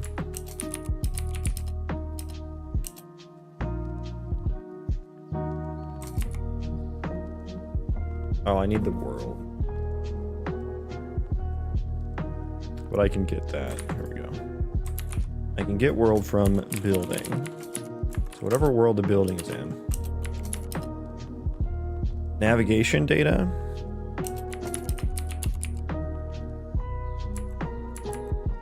The nav agent properties.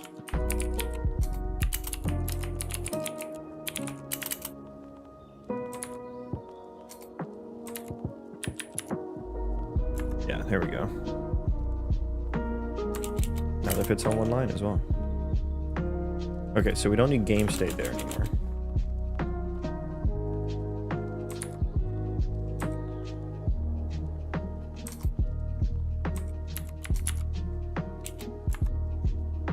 Get building bounds is protected.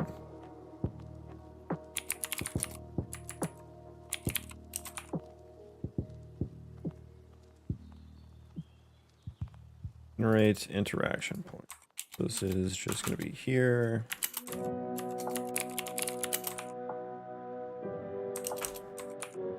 Make a const, why not?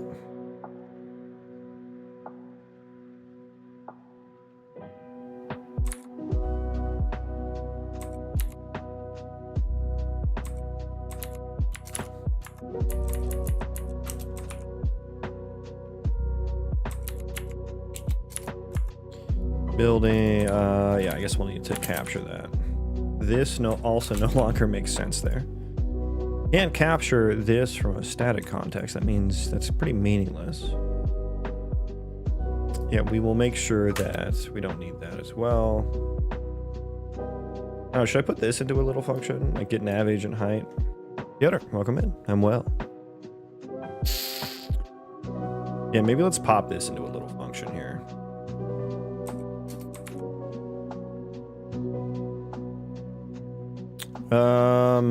Do I have navigation utils?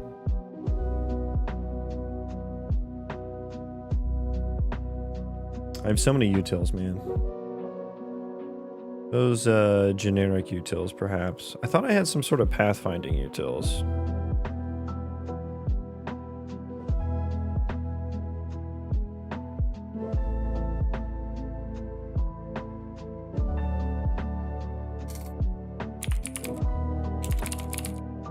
Draconin, welcome. All is well, yes. Temp check. Oh, we're down to 6 degrees outside now. Yeah, supposed to get a big snowstorm this weekend. Do you like abrupt transitions between biomes and games? Kinda, yeah. I think I've said as much many times on the channel.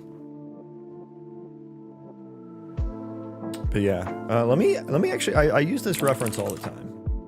Let me see if I can find a video of it. Barrens to Ashen Vale transition. How to get to the Barrens from Ashenvale. This is going the opposite way.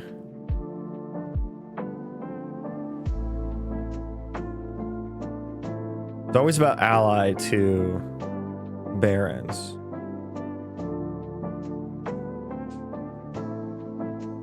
I guess this will kind of like show what I'm talking about though. Hello and welcome to this. But like this is, can you show a little bit of Ashenvale? There's the Ashenvale map, very green and lush. There's lots of purples and blues and stuff, lakes.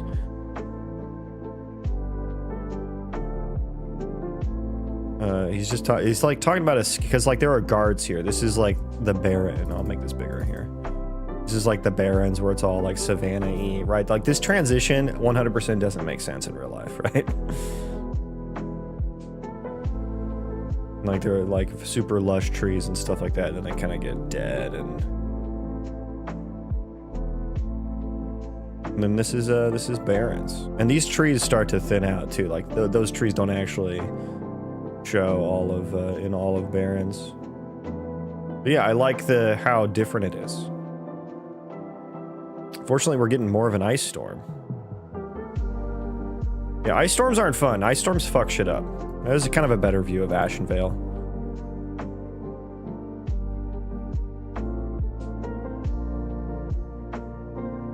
But yeah, I don't know. It's kind of a shit example of what I'm talking about, but you actually go there in-game. I like some smoother transitions, more like in Tears of the Kingdom. Yeah, I did play Tears of the Kingdom. So yeah, I know that they, you know, there's only like 4 or 5 different biomes though in Tears of the Kingdom. And I was trying to find a place to put Git nav agent props. Generic utils it is.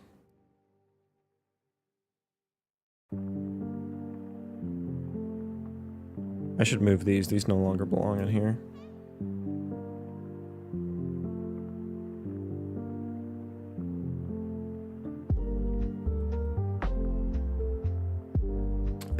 Dude, there so is a place.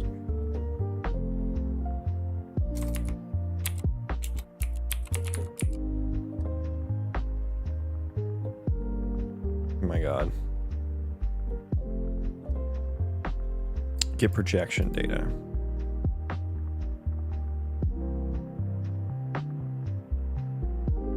Oh, it's in it. Yeah, it's in here. Pathfinding. Yeah. And honestly, I should be getting... No, I think agent height makes sense here. I'll throw it in generic utils then.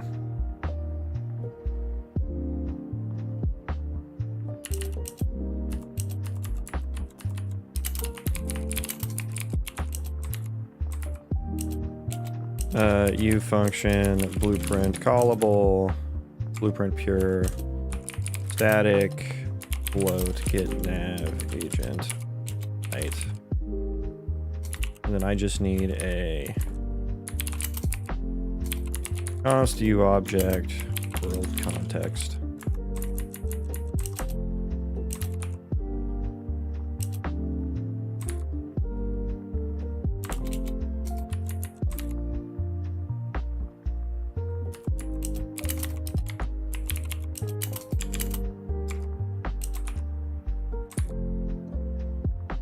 What's the, is it check? Like, I want to know if this happens, but also don't crash in production, you know?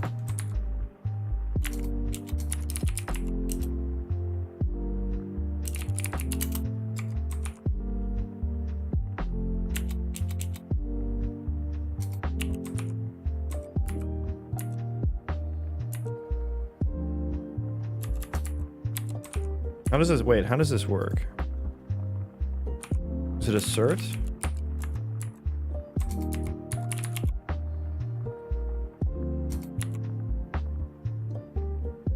I thought you could also do this in a if block. If assert or ensure. It's ensure. Okay, ensure. That's right. There we go. Wait, am I using that context correctly as well?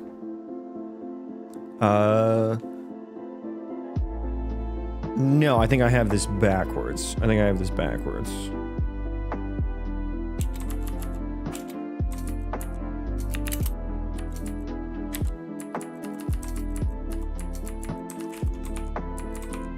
There we go. Okay, that's what we want right there. And then let's, meta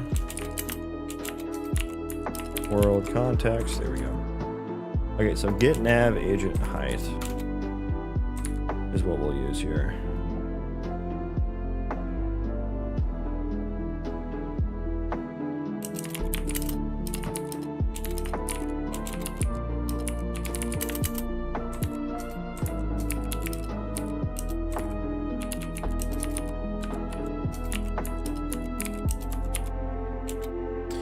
Nav agent height.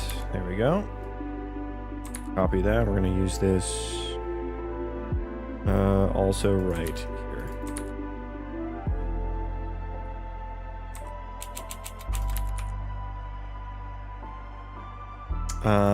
Building.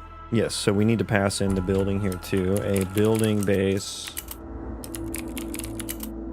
And I think we can have this be const. Game state. Oh, we need this even higher.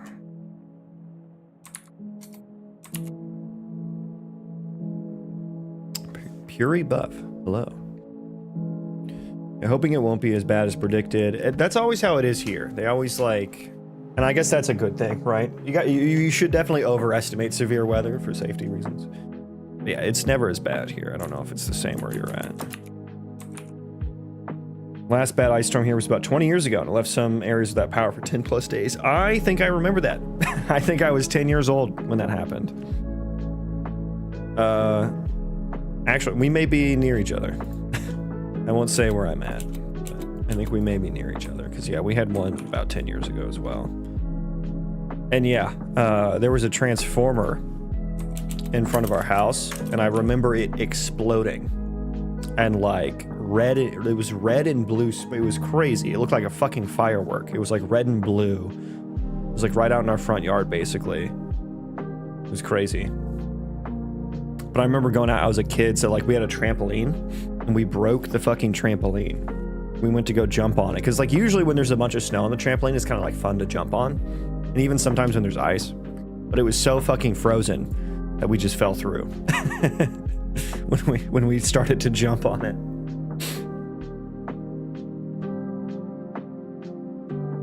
Connect your location. What are we building here? Yeah.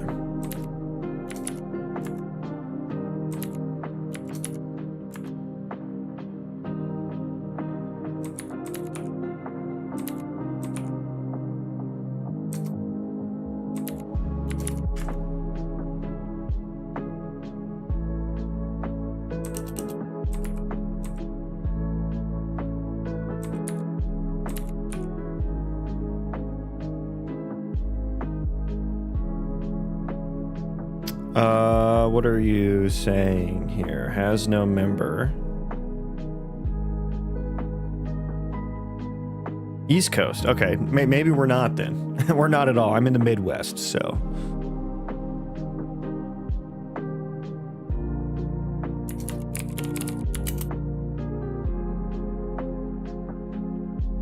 But I imagine that ice storm, was it in February? I think it was in February, the one I'm thinking of.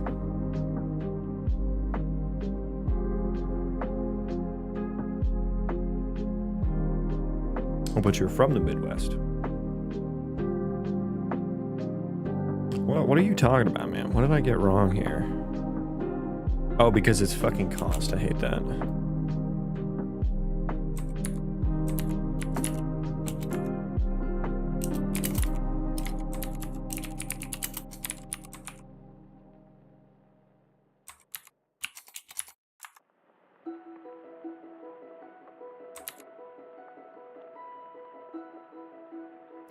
Okay, project point. Now, let me look at the U entity utils.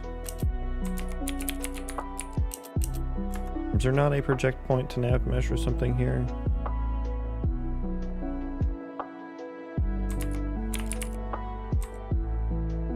Pathfind for entity.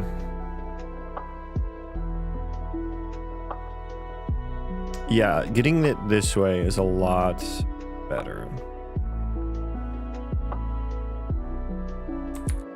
More gooder.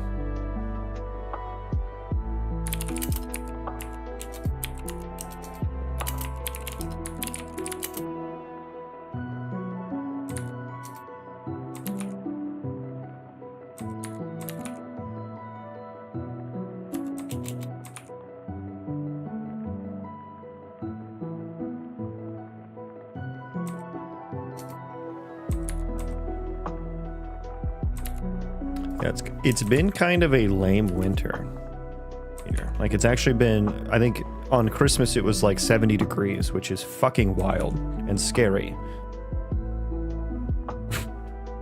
And I remember there was a tweet someone did where it's like a day 10 of decreasing my 401k contribution each time I can comfortably wear a t-shirt in December. which hits, you know. It's like, yeah, if it's 70 degrees now, and I'm supposed to be around for another 40 years, 40, 50 years maybe, 50 if I'm being generous, like, yeah, I'm gonna move north, man. Lucian Galaxy, welcome. About to have a mountain of snow dumped on me. Speak for yourself. Hey, that's how we got to this conversation. I am too. We got a big storm coming. See, have we hit 5 degrees outside yet? No, still at 6. I have 2 little tiny dogs. One is an absolute derp and I don't think can feel anything. But the other one is like a little, he's such a little prince, and he's a little tiny Yorkie. He's 6 pounds soaking wet. Right? He took 1 step outside this morning and like he was like clawing at the door. He's like, "Let me back in. Let me in." Of course, my other dog was out there doing her business, so we had to wait for her.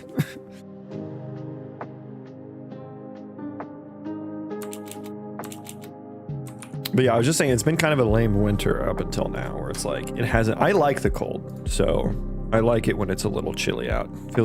Makes me feel not as bad for not going outside, makes me feel cozy. I just want to go snowboarding after the storm. So yeah, the cold is, snow is good. Snow is fun. The global warming aspect is not ideal. Good luck. I prefer, though, it's part of why I moved east from the Midwest. Ah, you're one of those warm people. Anyways, let's make sure. I will need to rebuild here. Let's make sure this works. I think there's got to be some places I gotta clear up here. Maybe it was in blueprints that I should have done that in. Yeah, I'm sure blueprints will break. Let me check the includes hierarchy for my generic utils. which is the best class name that you've ever heard. Well, nope, all CPP files, so we're good there. I much prefer high humidity to coldness. I don't think that's weird. I think most people prefer warmth to cold.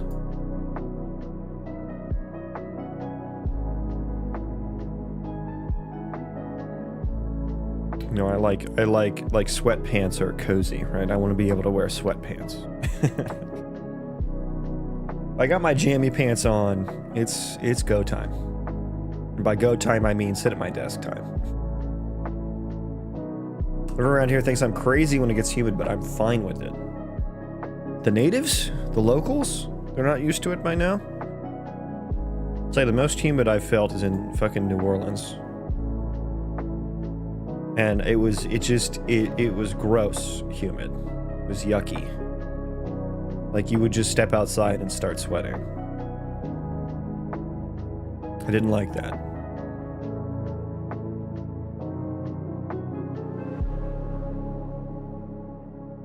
And the skeeters everywhere. We have a ton of transplants here. It's actually kind of unusual to talk to someone that grew up in the area. Weird. Yeah, I guess Charleston, right, is like a kind of... I'm sure that has like increased it because is Epic in Charleston or is it Raleigh?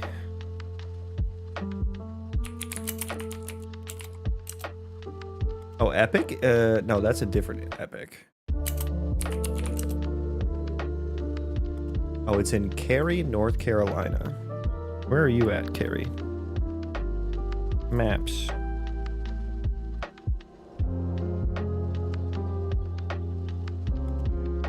Okay, it's outside Raleigh. Okay. I've never been to this area of the world. Oh, Charleston is on the sea, I see.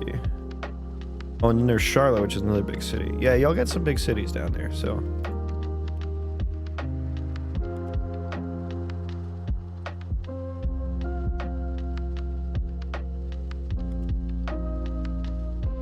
Go away.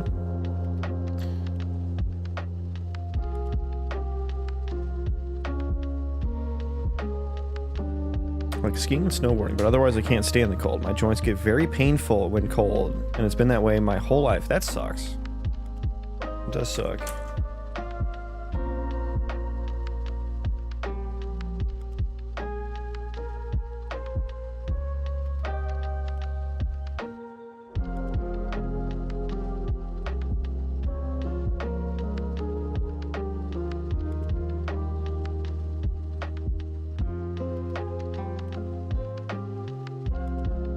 Okay, there's going to be some broken things, I believe.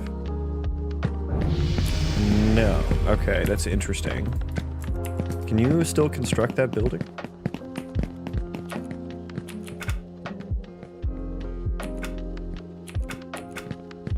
Yeah, okay, it, I guess I did wire it up and I didn't remember. Uh-oh. Yeah, he's stuck. Can I? Yeah, I can. You know what? That's all gonna change anyway, so I'm not gonna worry about fixing that. It's all gonna be broken anyway. Okay, so this is moving. Rotate around point. Where are you used from?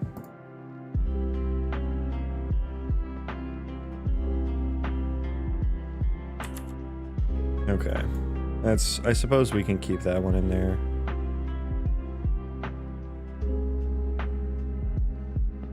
Let's move this into utils as well. Kind of just a messy function I want to get out of here. Put that way at the bottom. And then we will pass in T enum as byte E building type. Building type.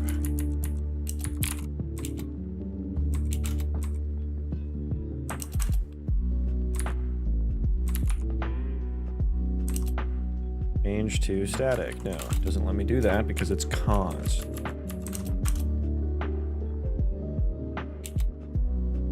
Still doesn't want me to static.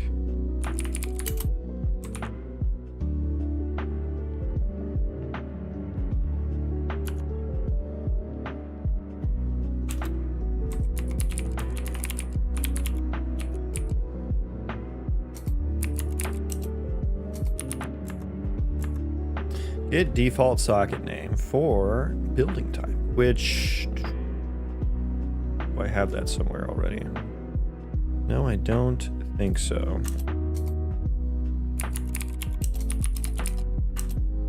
I mean, if I'm gonna like double, you know what? Yeah, just change this to the actor then.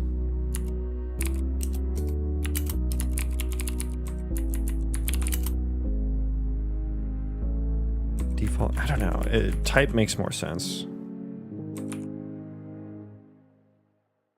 Yeah, type makes more sense there, even if we're...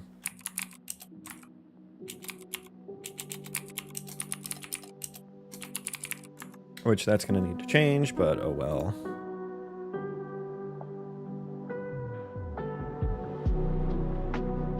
Pocket name. Well, why do I don't know why I do this. Okay, anything else I want to scooch over before I start changing this?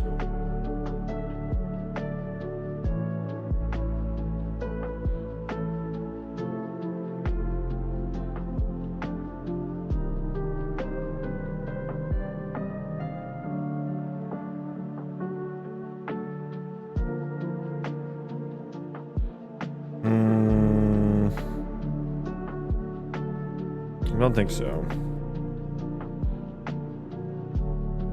Remove construction effect. That's only called from in here, though. Okay. This is going to be move some building functions into utils.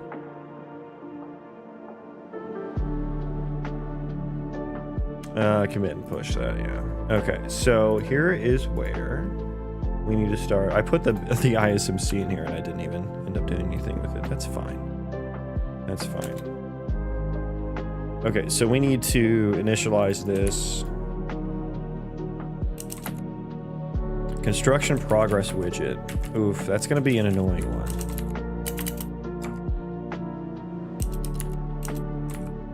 Building ISMC dot set or pointer set static mesh.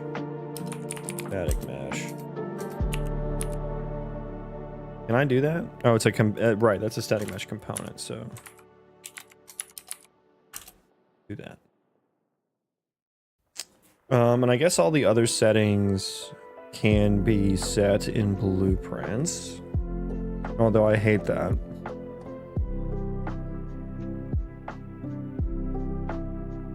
I made these movable.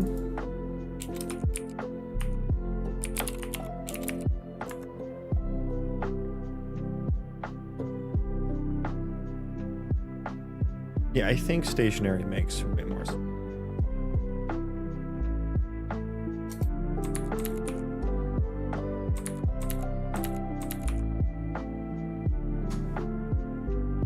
Okay.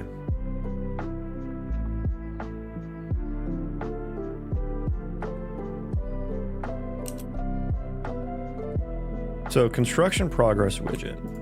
I should change that into Lyra, the Lyra indicator system that I copied over. Dude, I need a sweater. It is getting chilly. It is getting chilly.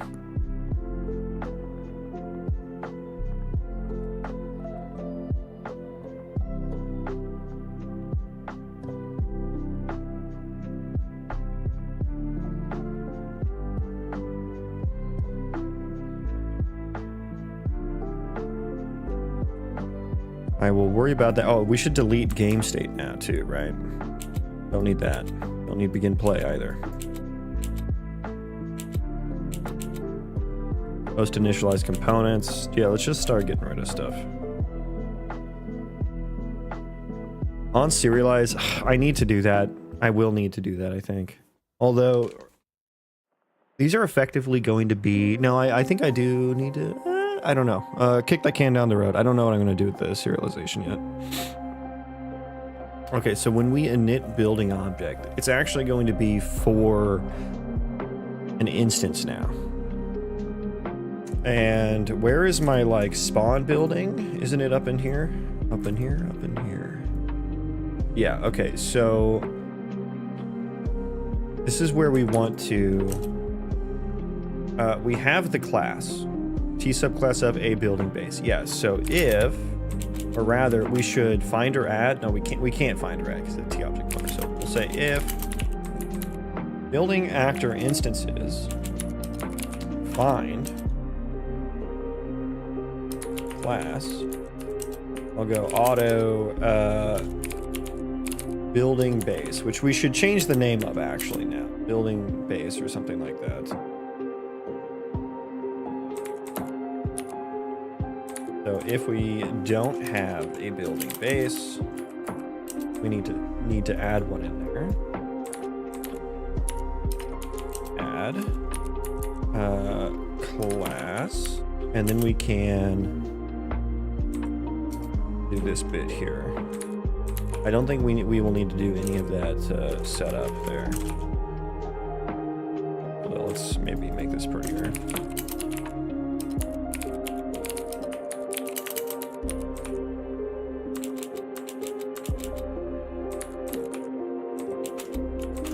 There we go. Okay.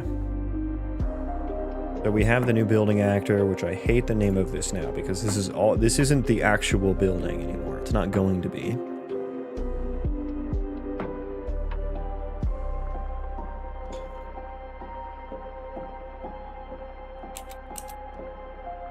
So what we're going to have here is we're going to need to add like a new instance. And we actually do building base here equals that. The object pointer building. Oh, it's a pointer.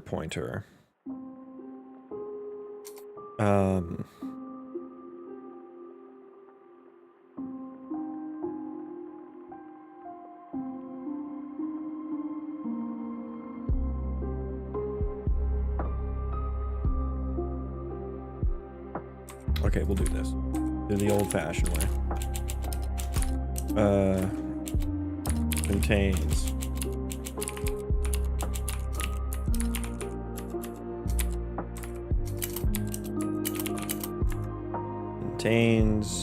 And then we will go a building base. All pointer, or we don't need that because it's going to get reassigned in all paths. Building base equals, just get it, otherwise do that. Yes.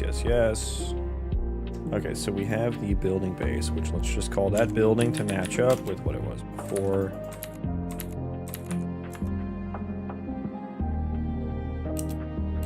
Init building object. Okay, so we'll need to add the instance now. So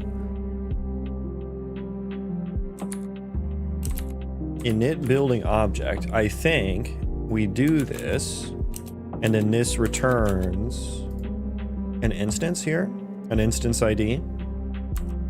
It should now.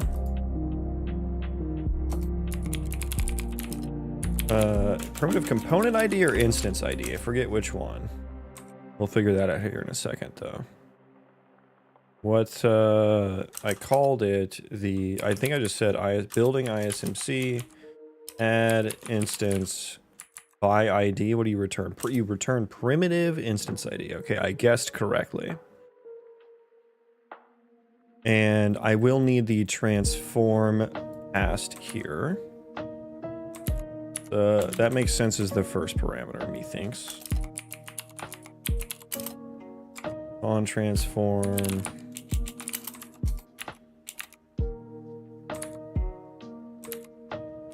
Spawn transform. Do you take anything else? World space. I believe that to be true. And we will say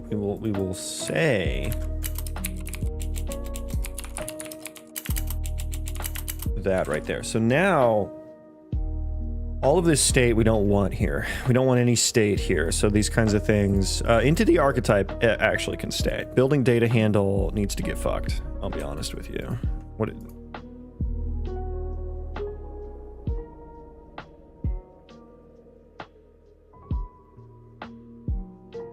God, it gets red so much. Did I close the engine yet?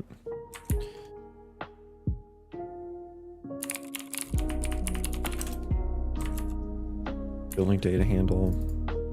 It's just debug information there. It's not too bad. None there. None there. Okay, let me look here. Maybe your writer was lying to me about how many usages this had.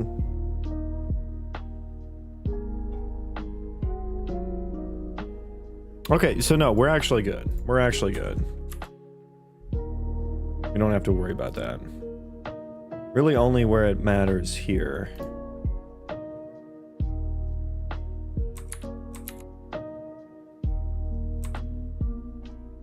We can go ahead and delete that, I think.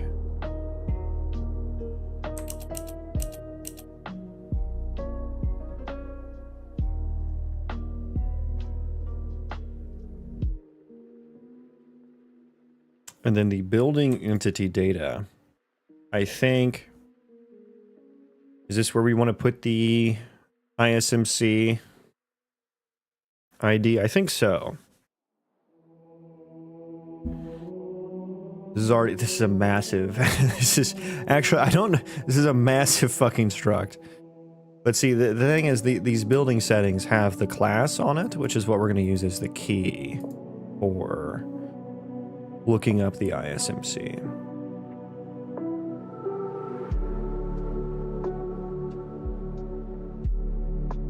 I could also just maintain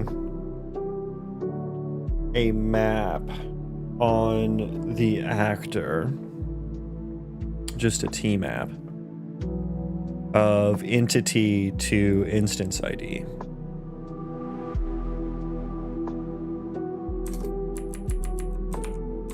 And then use that here. Let me think. Should I put it in the ECS? Should I put it in entity data?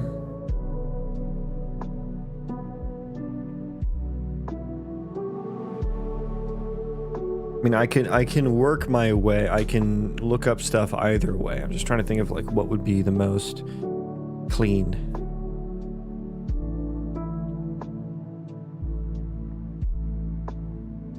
This instance ID.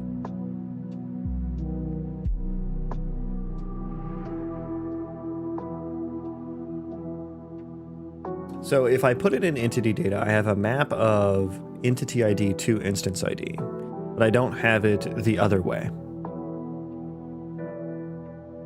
Instance ID to entity ID, which I think I need that. But I do think I will need to put something in the map here, or in the... And then I think get entity, I should change that here. This should not be an entity interface anymore.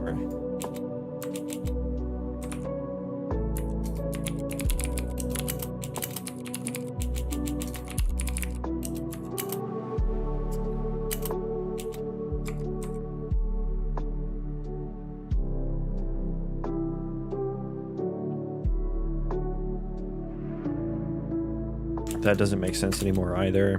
God, it's gonna break so much stuff. So instance ID to entity map. Add instance ID entity. We do want to spawn a new entity. We do want to spawn a new entity. I don't know, return entity or instance ID here? I'm not sure. I think I want to let's just do both here, and then I'll kind of find out which one's better. So let's go ahead and make a new piece of building data here. Where's my old? Where's it? Building entity data. Jacques, welcome in. What's good? Just doing kind of a giga building refactor right now. I think I want this as a separate struct. F building F entity instance ID. This can be a generic one, actually.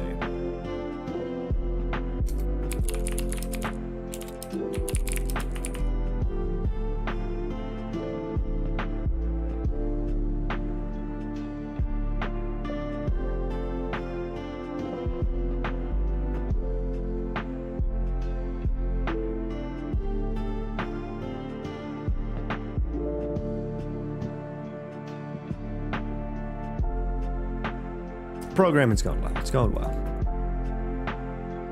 I want to move this into something a little more generic. And I think I already used like primitive instance ID in here. Can I control shift F in a directory? I can. Nice. Okay.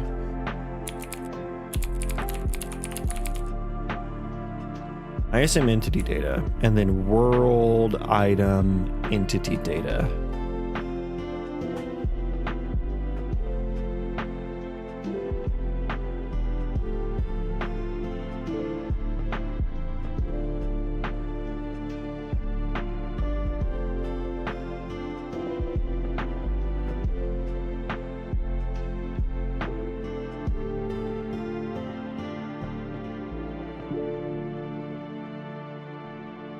What's the hardest thing I've programmed?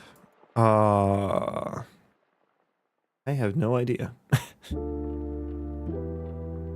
I don't know that I categorize the things I programmed in that way in my head. I mean, this game overall, for sure, has had the most challenges to overcome. But I don't know, like the single, like, if you wanted like a single problem that has been the hardest to solve.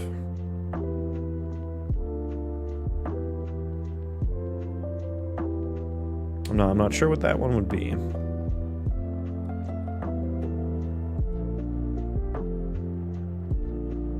Maybe just the procedural terrain overall. Like getting marching cubes, like customizing it such that, like in a compute shader as well. So it's not like it was very debuggable. That was pretty difficult. So a marching cubes compute shader that was custom in order to handle combining a height map with 3D data. Like that was pretty difficult. I don't know if it was like the most difficult thing, but that one, like when that clicked and I got that to work, that was a pretty good eureka moment. I think that happened on stream. I'm not sure though. Okay, what's the easiest thing? Okay, all right. now you're just memeing. Procedural terrain is so good. Thanks, man. I think I can do better. Actually, I think I can do better. I have a lot of ideas that I would love to pursue, but the terrain it's good as it is, right? It's serviceable, and there's other things in the game that don't exist yet that I need to work on. So, like buildings.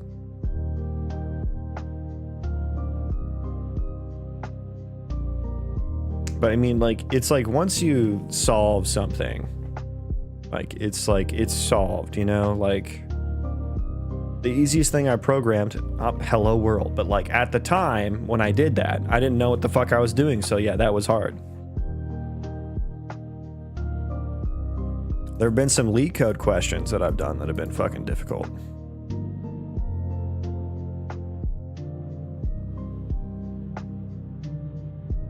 Don't remember a single goddamn one though.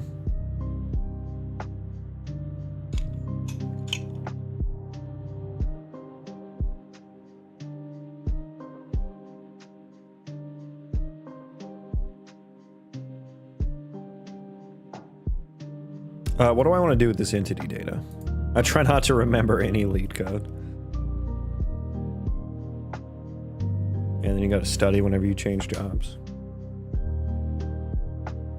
Should I make this generic, I guess is what I'm saying, where we store the ISMC pointer and the instance ID?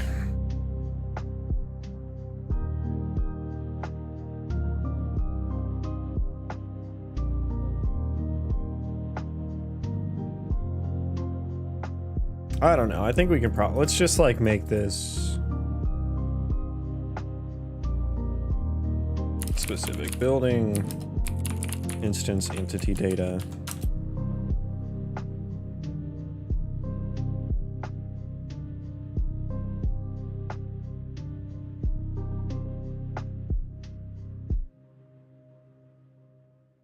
Let me think here. We would want, yeah, I guess we'll just take the object pointer to the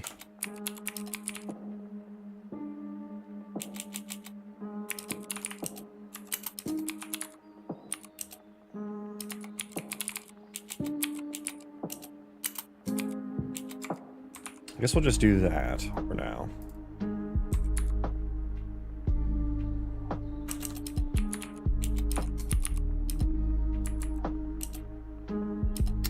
F building instance entity data for the new entity.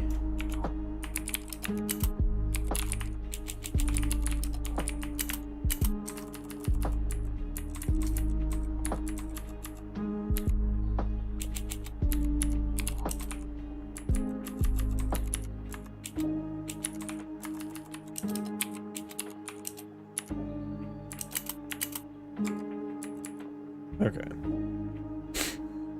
We'll do that.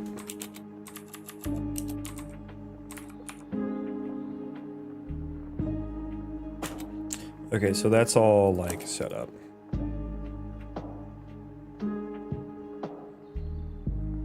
Yeah, and so all of this, they all need to take in either an entity or an instance ID.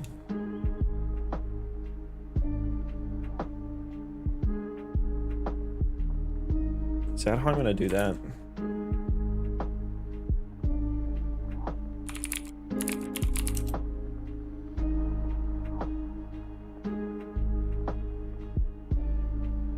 On begin play, set up building. Like this all needs to like begin play. I can't use that anymore. It all needs to happen after like init building object. Which means yeah, that would take in like an entity or something. I think taking an entity makes the most sense here. So I think we have like the instance ID and stuff like that. Let's go ahead and make init building object. I think this should return. I think this should return an entity.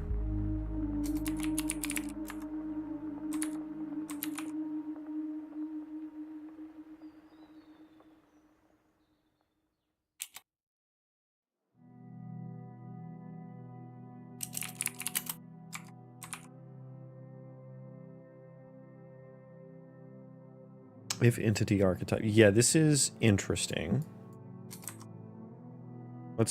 We'll do something like this. If not, because like, yeah, if we don't have an entity archetype, we shouldn't do anything. And honestly, we should, let me write the ensure there. What's the opposite of ensure? I would like an early out here or something. I thought it was check.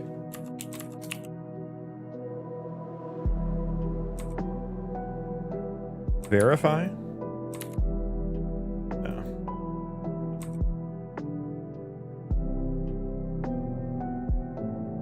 Check, verify, check code. Where is ensure at?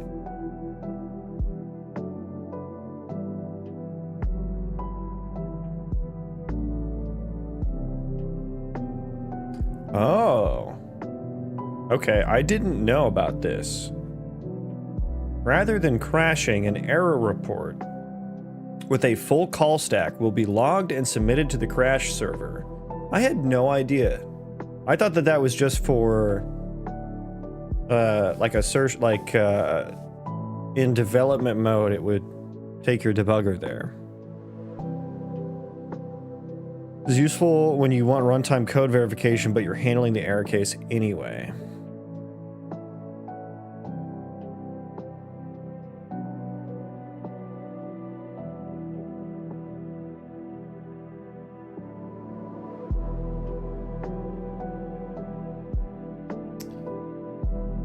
It is safe to execute as a pointer dereference is wrapped in a non-null pointer conditional block. You still want to find out if this ever happens so you can avoid side effects. What is the... I want the opposite of ensure, though, for early outs.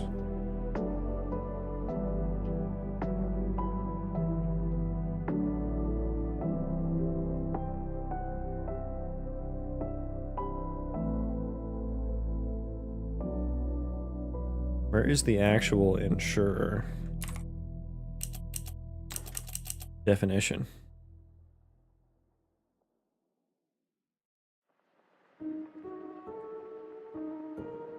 The fuck is it?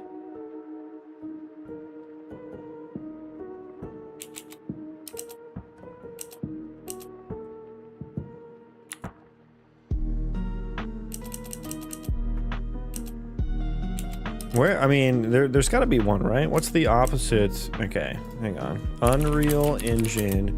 What is the inverse of ensure?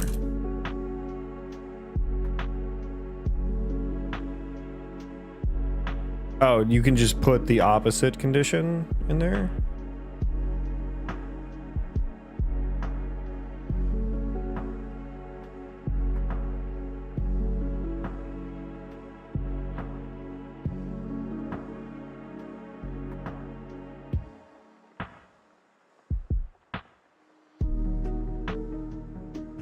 Okay, so ensure.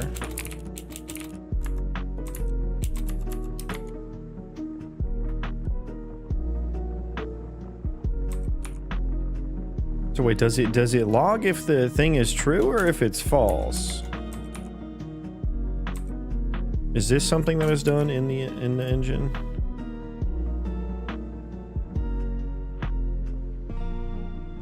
Yeah, okay, so this is how you handle guards, I think. I think that answers my question. Yeah, you just throw the opposite, you just throw a bang there in front of it, okay. Okay, I think that's good. Setup building. That needs to take in an entity.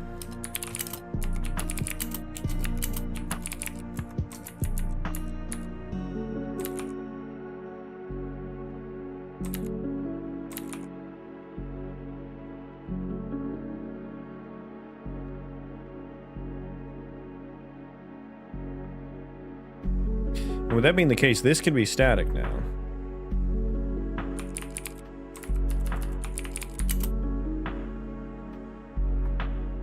Yeah? Yeah. That one can be static. Setup building, I don't want to be static. Because we want to override it in blueprints. And then I think setup building goes here, right?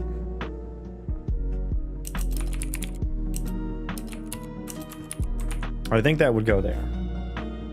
Although it would happen after spawn, which we finish spawning after init building. So yeah, that's exactly what we want to happen. And I don't think we need that. Yeah, init building object. So let's call this like init building instance instead. I actually don't know. I don't know if we actually care about returning entity here.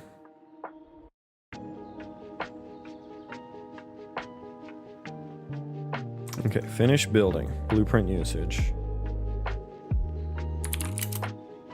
We're gonna have a lot of const f entities here. And so, yeah, once again, this can get turned into a static.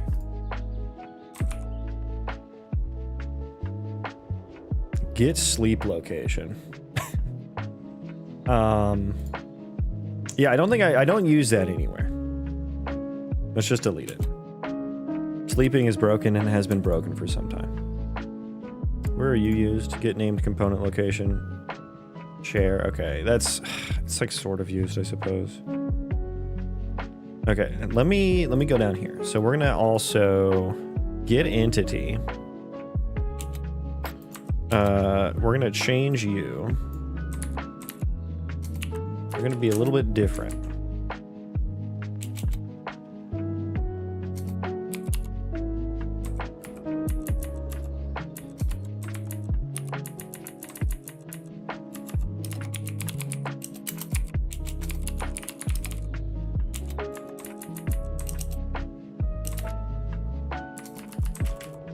hate how it never puts it below, or I hate how it always puts it below the with editor, the writer auto create declaration.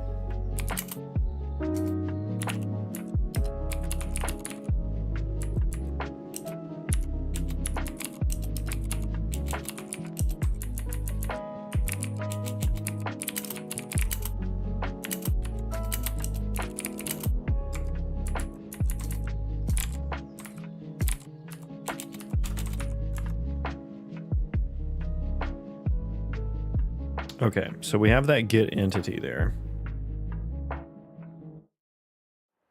Now the is interactable.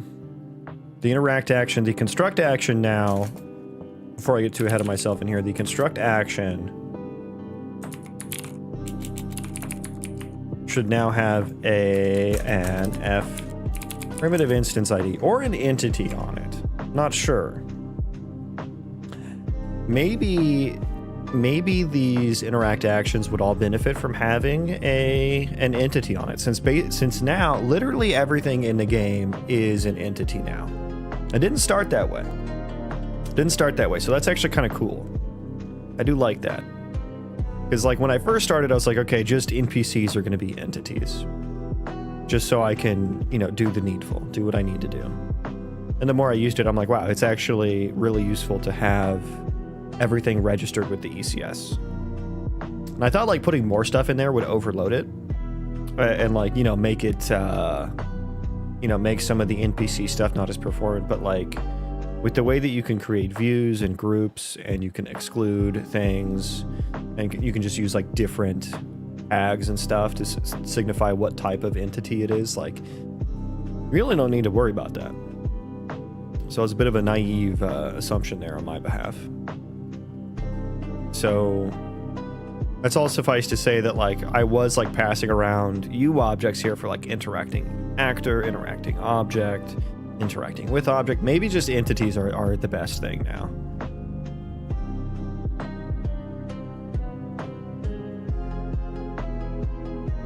Food for thought. We'll keep it the same for now, just so we're not like, you know, changing everything. One thing at a time. Oh, finish building, remove item, this. Unbuilt buildings. Yeah, so this may need to change into entities here. Unbuilt buildings. Yeah, so I think all of these lists no longer make sense to have entity in them. I don't think any of them do. Because this building base is now an instant static mesh component actor. So no reason to do that anymore. More changes to make. Buildings equals entity. Walls already checked. Calculate. Ooh, okay. Yeah, I'm gonna comment this out. The room calculator doesn't work. And it has never worked. That was an early attempt. Okay, I'm gonna take a quick break. I need to go grab a sweater and run to the bathroom and probably take my dogs out. So BRB.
Okay, sweater acquired.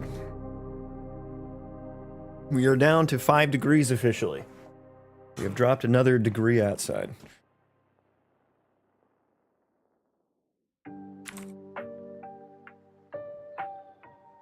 Okay.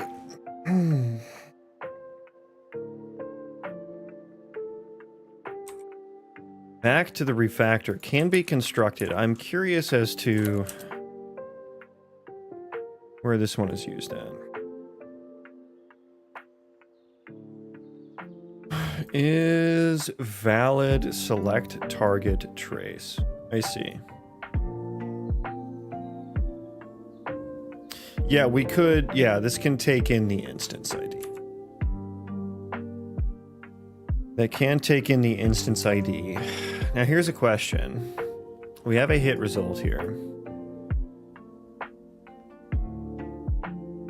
We have a hit result here. It would be nice if I could get entity in there, but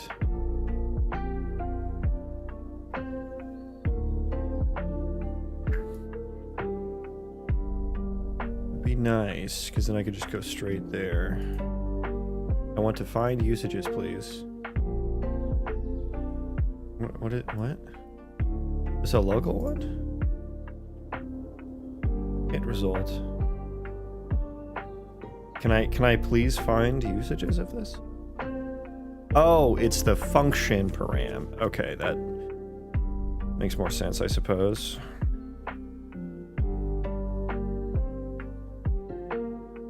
It is an interactable trace. So it is a part of my trace system that I've set up here.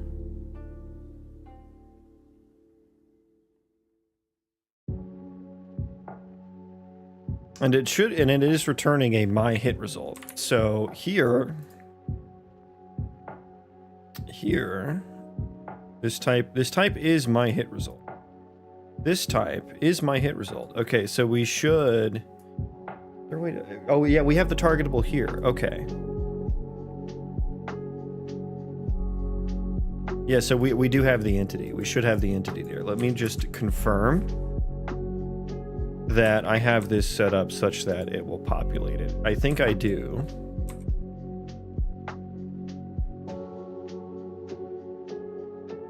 Yeah, we do targetable from actor. Yeah, ooh, if it's an entity interface.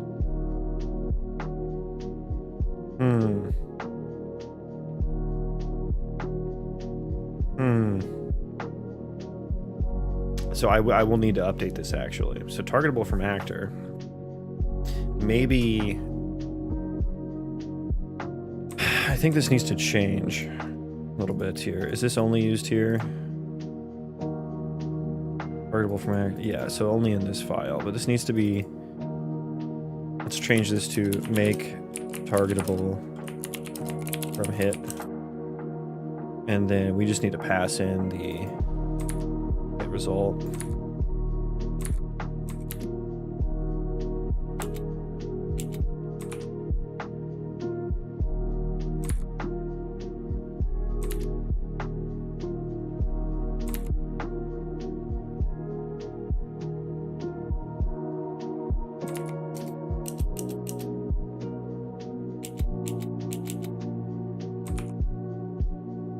Oh, this one.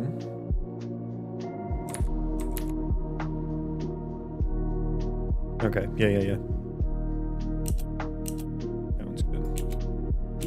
That one is good.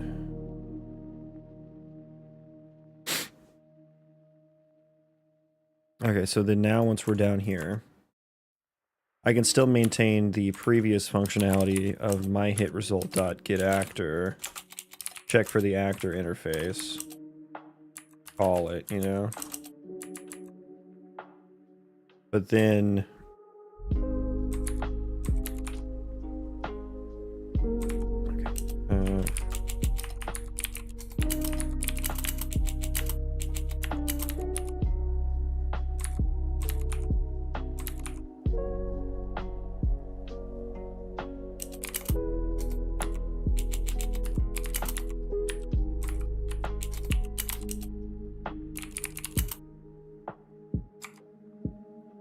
Okay, so yeah, so if we have an entity interface, get the entity and we can return it.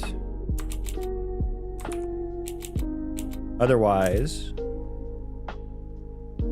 if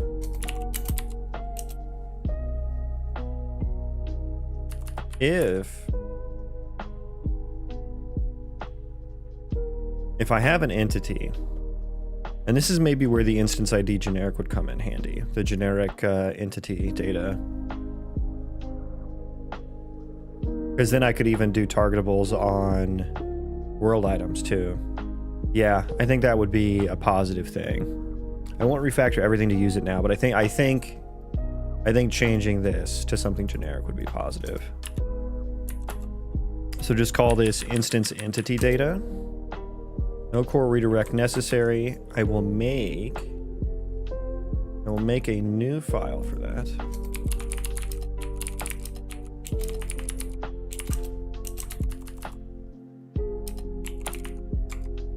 Fragment once, be the generated file. Can I forward declare, please? Please and thank you. Thank you, please. Okay, and so if my hit result dot entity, oh wait, no, I am making the entity. Wait, I got all backwards. I am making the fucking entity here, right? Right? Yeah. Yeah.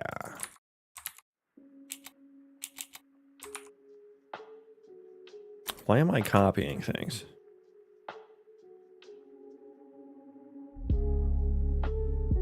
Okay, yeah, so this is... Yeah, okay, okay. Maybe I need a new interface. A new interface? Ugh. Or maybe I just need to add a function onto the existing one. Or like get entity instance, you know?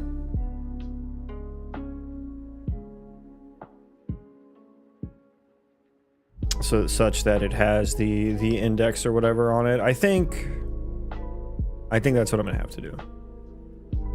I think that's what I'm gonna have to do. Do I want to move this back? I mean, I don't know. I'm not too like, I'm not too opinionated on it, honestly. I'll just leave it there. My hit result. I think I need to auto.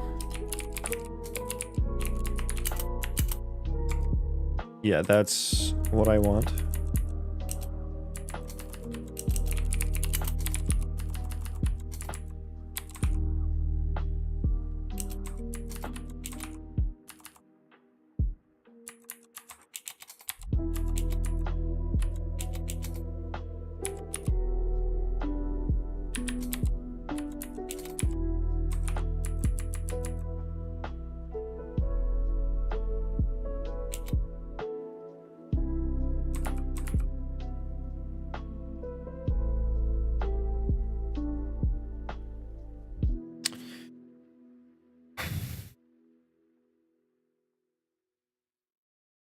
And the component, an entity. Okay, so if the component is an entity interface, I think I need to get entity from instance here. Blueprint native event? I did that because I wanted to implement this in blueprints too.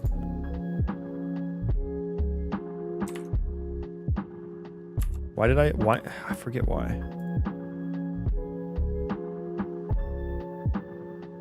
Just function calls.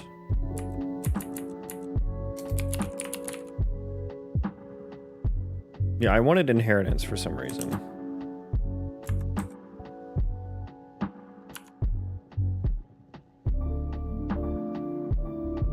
In blueprints. We'll keep it the same for consistency.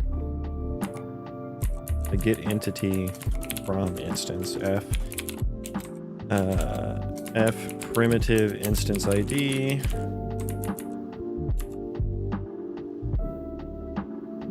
Is that blueprintable? Yeah, it's a blueprint type. Okay.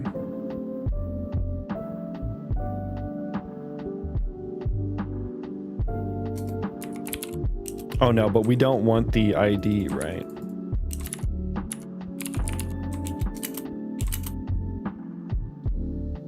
We want the index. So we'll call it get entity instance. Instance index.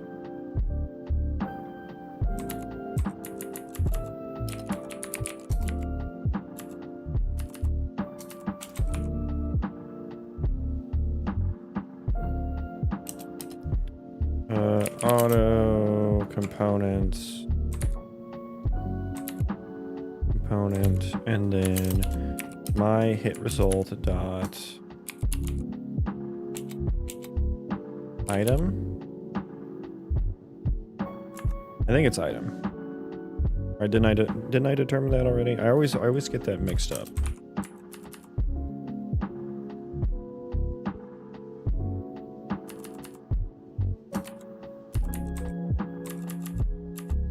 Let's also cast this. We will cast this to a U instanced static mesh component. Are there any components that are not instanced static mesh components that I would want to do here? Maybe? I mean, we'll just future-proof it. So change this to ISMC. God, such a long-ass signature. ISMC, okay.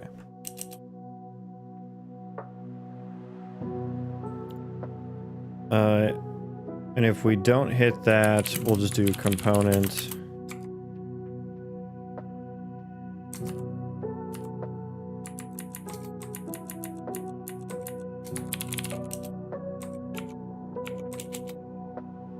Component, and then if. Yeah, that.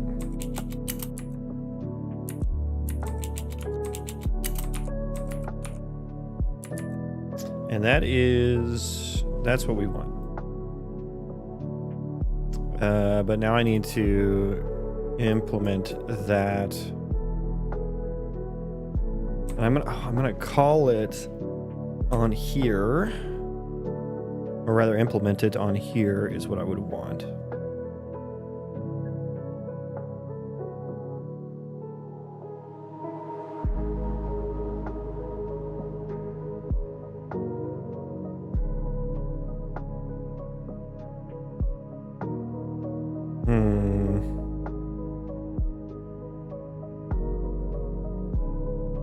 On a my instanced static mesh component,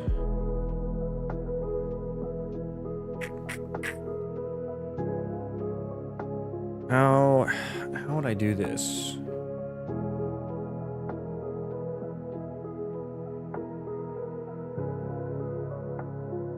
Do I just by default have an entity for each one of these instances? You know what would be cool is if I could make, because there's like kind of like this layer of abstraction, or this like the instance ID is no different than an entity ID, really, used for the same purpose. So it'd be nice to not have that level indirection. That's the word I was saying. It would be nice to not have that level of indirection with the primitive ID. Or the instance index, and just go like straight from entity to instance.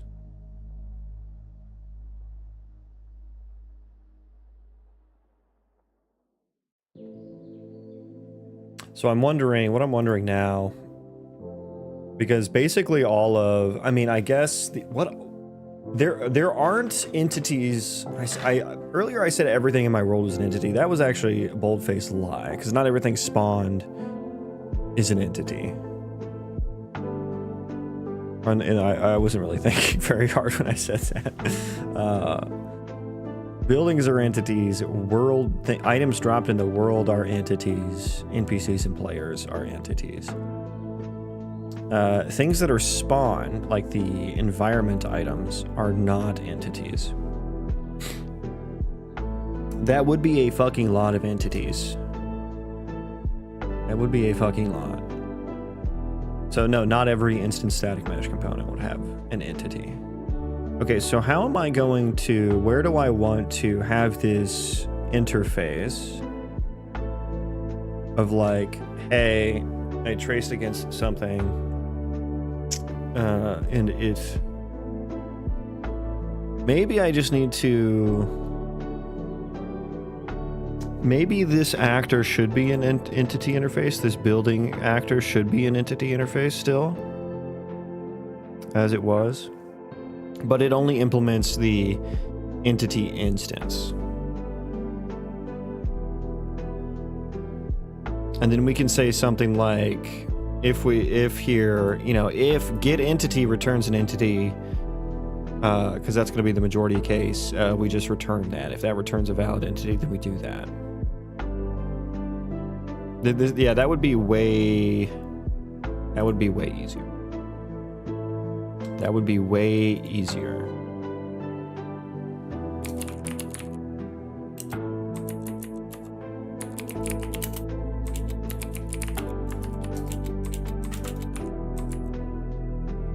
And so we want the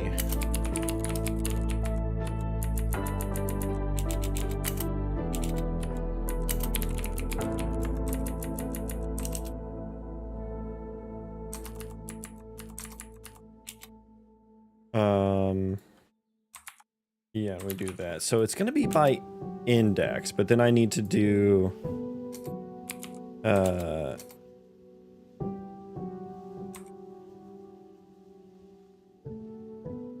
I need the building ISMC index to ID. There we go. And return that.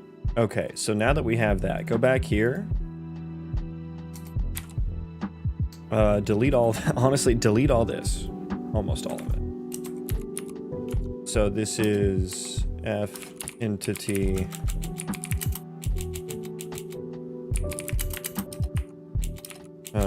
Entity, and I'll say if this entity dot is valid, then we return it. Otherwise, we do the next one, which is this one.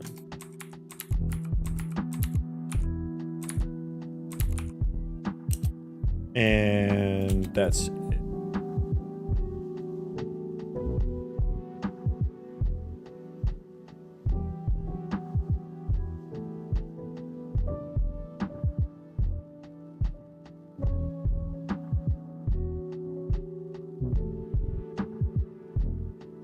Yeah, I think that works. That works. Okay, so all of that suffice to say.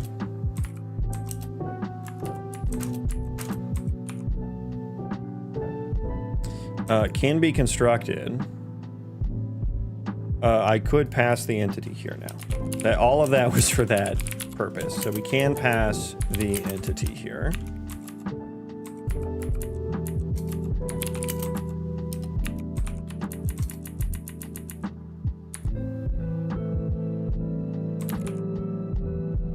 Interacting actor, we don't use that in here, but I think I will need that in the future. Check claim on building.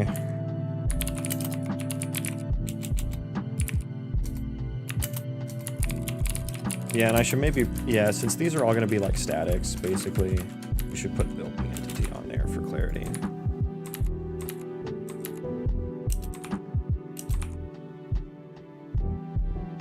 So you can be static.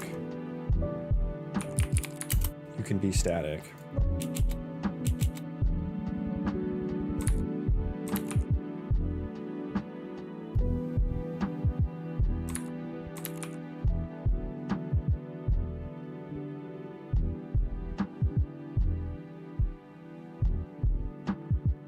Get snap transform. Yeah, I mean, literally everything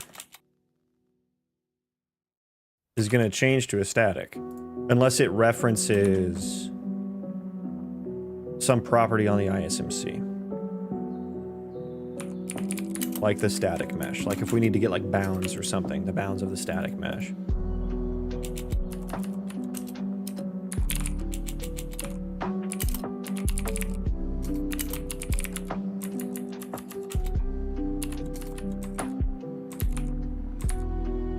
Right, and I just said to name that building entity, didn't I? And I didn't follow my own goddamn rule. That floor object transform. That floor ob target actor. Now, that's probably going to need to change too. Target actor.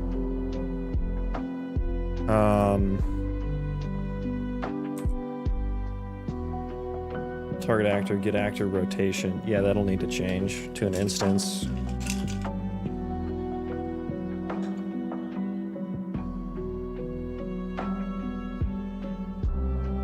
Let me think here. Again, I keep having to come up with this answer of like, do I use entity ID or do I use the instance ID? And I guess the answer lies in how this is called in blueprints and what they have access to. Get snap transform. Target actor. This is on the building component. So get target actor comes from like a hit trace, right? I don't see. Oh, there it is. Set target actor. Of course, there's just like a wrapper function for it. That's cool. That target building object. Bro, what are you fucking doing? Oh man. Set target actor.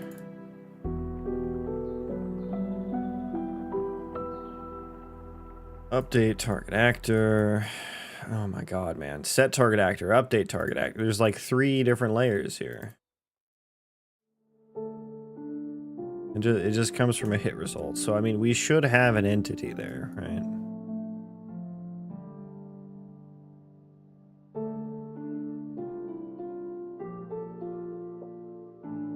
Should have an entity there. I don't currently have a rotation stored in entity data.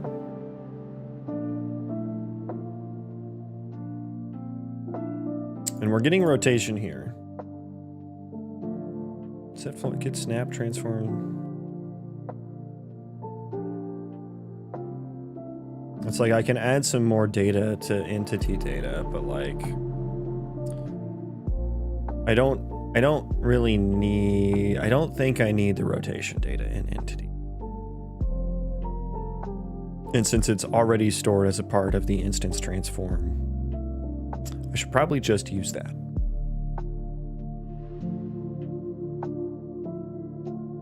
So target actor. Yeah, I think target actor is actually fine. Like that can actually be target building actor, but get nearest. So I do need the instance on that though, then. Like that's the catch. If I'm referencing the actor, I need the instance that we hit as well. Which, if I have the entity, I have both of those things.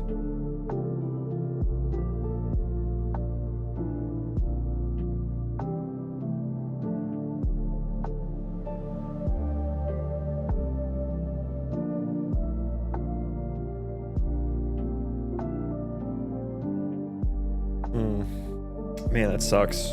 Oh, that sucks. This is gonna. I mean, the only reason it sucks is because of how this worked previously. Entity ID is just so much more flexible.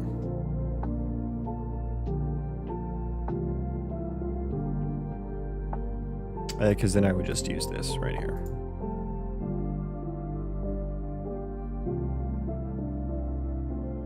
Yeah, okay. We're gonna use entity everywhere. Const f entity target entity.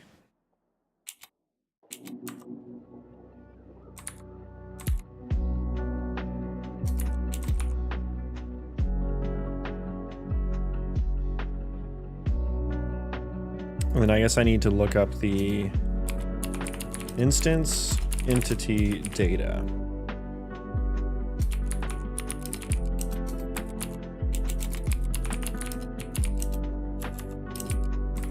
for target entity.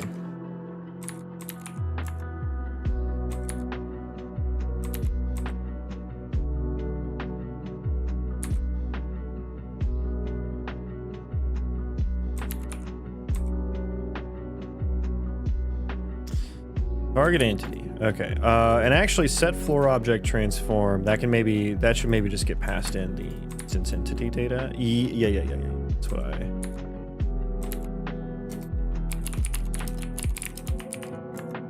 And I don't know actually. Should I I don't know if I should pass around that instance entity data or if I should pass around the ISMC plus ID.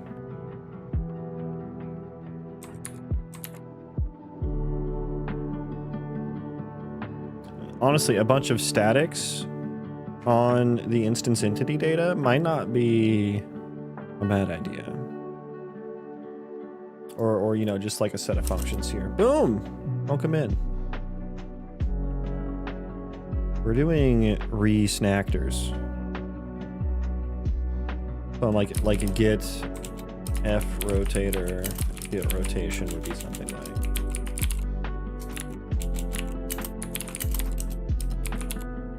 Oh, and I probably need to do this in, yeah. Or else I'd have to import it. Take me to.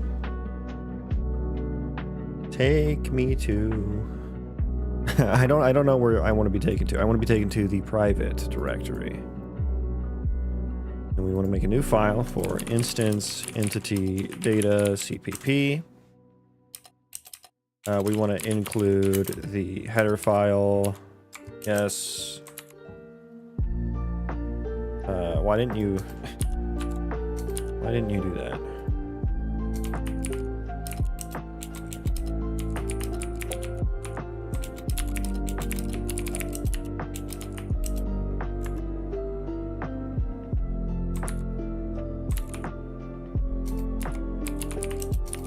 Okay.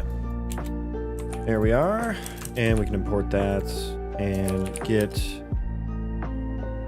all I guess just getting instance transform is probably the better move here. Although it's so nice to just be able to inline get the rotation.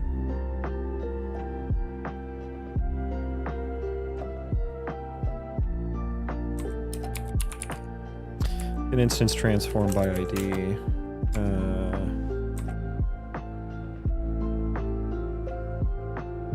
Instance ID. Is that not, oh, we need a right, it needs to...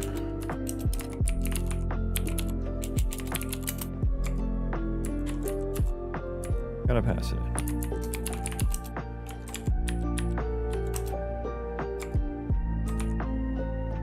So yeah, that would be what we want. So we take this, and then we can dot get rotation dot yaw. So that's kind of nice. That's kind of nice.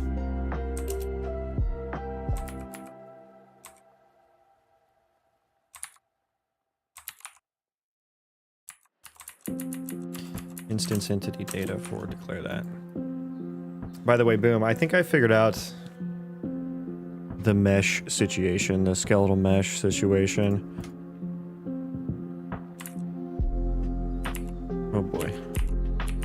I was messaging you about. I think I figured it out. Like, I think I had some misunderstandings about how skeletons and skeletal meshes worked in the engine.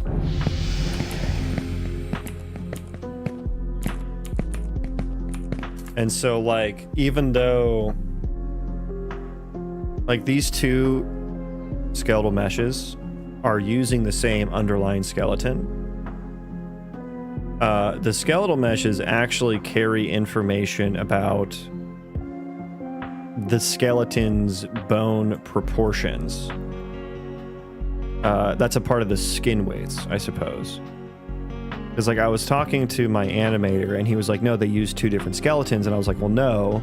In the engine, they're set to the same skeleton.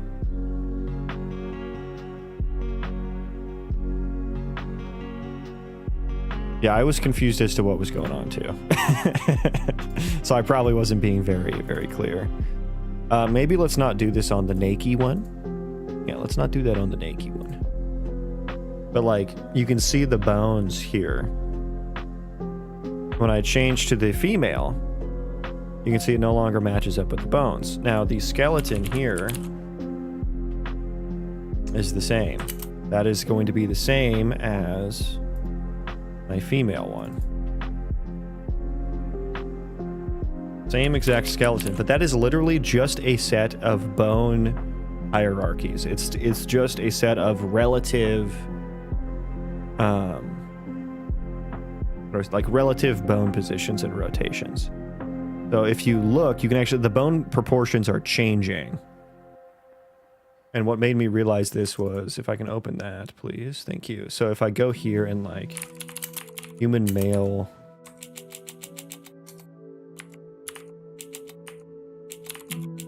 I can type, man, which I can't. So here's the human male. And if you watch closely, even though this is on the same skeleton, the bones will change. Like that, those are different bones in a different pose as well. So I didn't understand that even though it's the same skeleton, there was a bit of a miscommunication happening as well. He meant different skeletons in terms of like what he sees in his software, I think, but in Unreal Engine, they use the same skeleton, but the skeletal mesh actually changes the skeleton proportions, which I didn't understand. Yeah, because it's rotations, you're offsetting the distance from the bone, and then the animation becomes cursed. Yeah, I was just like, I think there still is a way to get what I want. I just thought that the blend shapes would carry that information as well, or should, but they don't. They're just vertex positions. So what I'm going to try and do is, like, if I have, let's say, 8 different races, 2 genders for each race, that means I would need to have 16 skeletal meshes for each chest piece, for one chest piece for every race. And if I want hundreds of pieces of gear, that's, you know, thousands of skeletal meshes that are just a lot to navigate and stuff.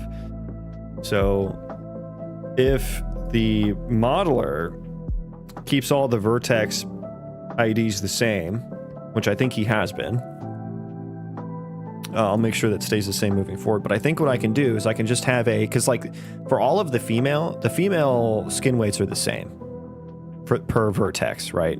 That's how the blend shapes can work, right? If that wasn't the case, I don't think the blend shapes would work. But I think what I can do is I can just, like in C++ or something, I can copy the skin weights from just a single female base mesh. So I'll probably just use the Nike mesh, right? Because that'll need to be different because of the textures anyway. So I'll probably only need a separate Nike mesh for each race.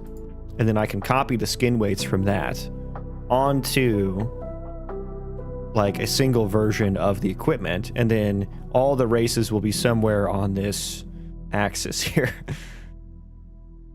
And yeah, I'll just set the skin weights and we'll see if that works. I need to test it out, but that's my plan. Otherwise, I'm going to have 1,000 fucking skeletal meshes in the engine, which I have no idea how that's going to scale, right? Because there's a lot of duplicated data there. A lot of it's duplicated. But yeah, that was my learnings. And this is all in an effort to get like super distinct races, right? Like it's really important to me to have, you know, like I don't just want the elf to be a human with pointy ears, right? That's super fucking boring, right? I want it to have specific animations. I want its outline, its silhouette to be completely different, right? I want the player to know, regardless of what gear what equipment a character is wearing, what armor a character is wearing, what the race is, because that's going to have important gameplay impact. And when you look at World of Warcraft, that they do that very well in both versions of the game, modern and vanilla. So it's going to be expensive to to pay for all of the animations, and my bank account is currently crying because of it. But I think it'll be worth it. So still just going to start out with human for now, for a while. But we'll eventually, I think Orc might be the next one I do, because that'll be a larger mesh. But yeah, I'll just steadily commish the work over the years, over the next 20 years. And yeah. And you know, the World of Warcraft animations, they're not like super long animations. Like, you know, it's not like something like Elden Ring, where, you know, you click a button and you watch a movie while your character does the animation. And, you know, these are super quick animations that happen within, you know, 1.5 second window, basically. So, not that they're like low quality or low fidelity or anything, but just basically a base set of animations. And I'll reuse animations for attacks, right? Just maybe change up the VFX or something. 20 years. Hopefully not actually 20 years, but I'm not going to kid myself that what I'm doing is quick and easy. Anyways, back to the resnactering.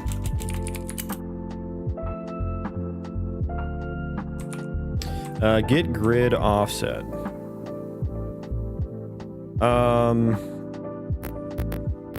Get grid offset, I think actually... Well, that's on building settings, so yeah, I guess we do entity here too.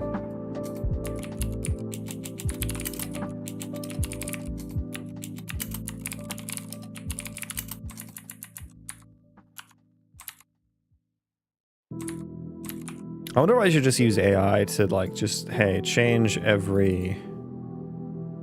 Oh yeah, where I'm not passing entity in here either, am I?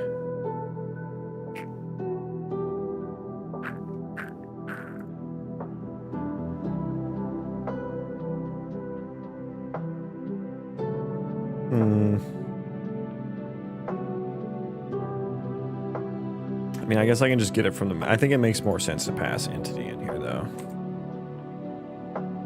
So floor object transform, you shouldn't be const anymore.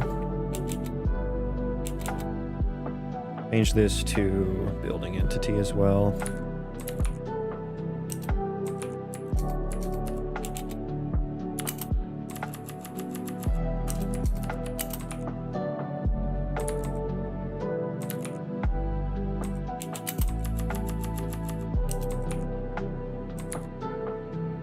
And then we can grab this.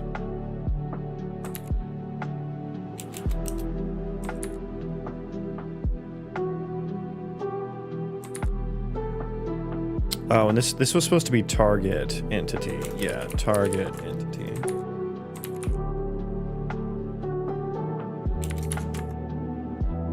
Oh shit, so I do need to pass in more here. I need to pass in both, right?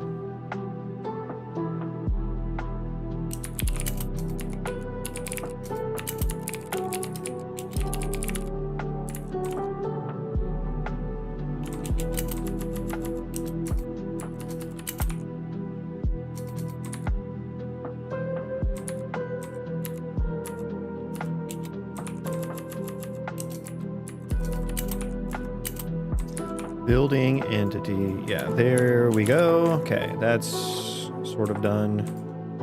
Make it static. What did that do? I felt like that changed a lot. By the way, did we all see the new Fable trailer? Did we all see that?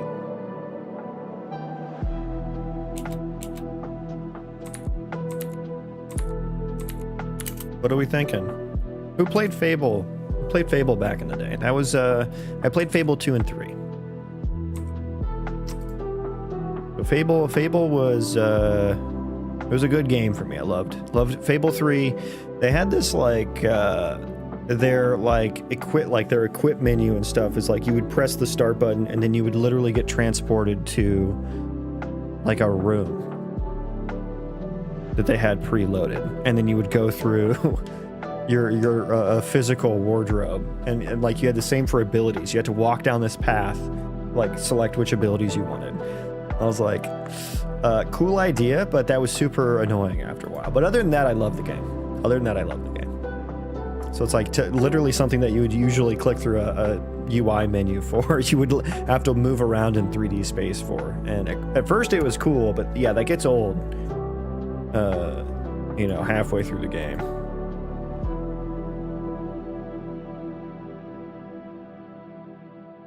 So I think we want to do the same thing here.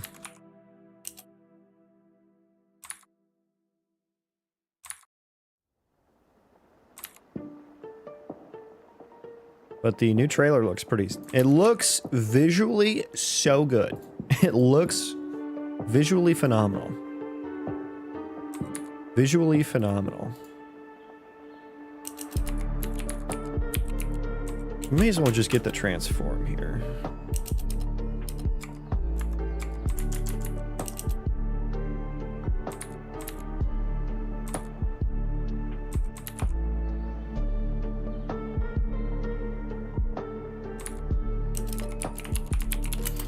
But I don't know, I'm starting to have, like...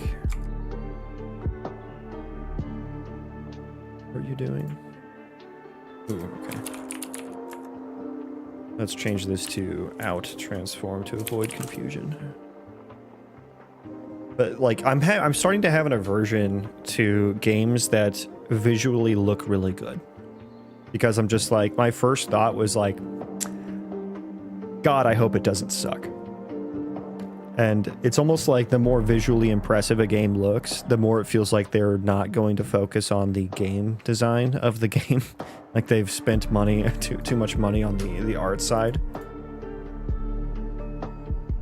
So I'm feeling myself start to get a bias.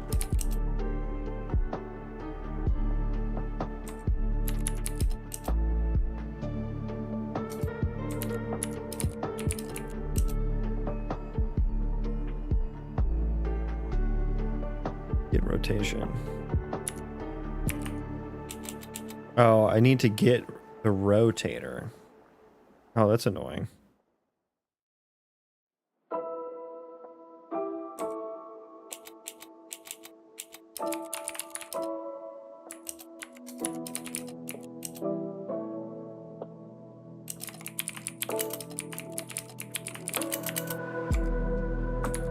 I just feel like there have been so many games that have come out recently where they look visually... They look visually amazing, and then they're just kind of shallow in terms of gameplay.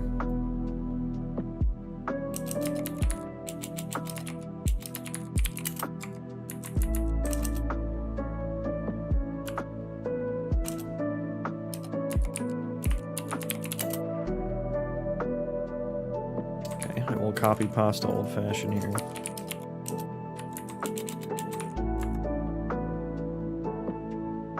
And they said like get correct rotation. I'll need to forward it through there. This UE5? Yes it is. Target entity. Now they said that the NPCs, they were saying like, oh, there's over 1,000 NPCs and they all have like schedules where they walk around and you can follow them for a day.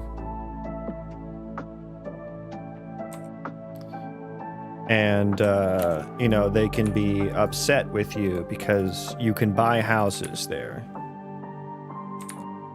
And you can like evict them from, you can become a landlord. You can raise their rent, you know, and they can hate you or like you, and you can have them work for you too. And I was like, okay. So at first I thought that they were just going to have these kind of pre-baked schedules and move paths and sleeping locations and kind of just fake it in a way where it's like, yeah, you can follow them for a day. I mean, what'd you expect? Game's been doing that for, you know, you could follow an NPC around in Skyrim for a day. He's not going to just disappear at some point, right? But it's like, what are those NPCs doing when you're not there? That's my question. That's my question.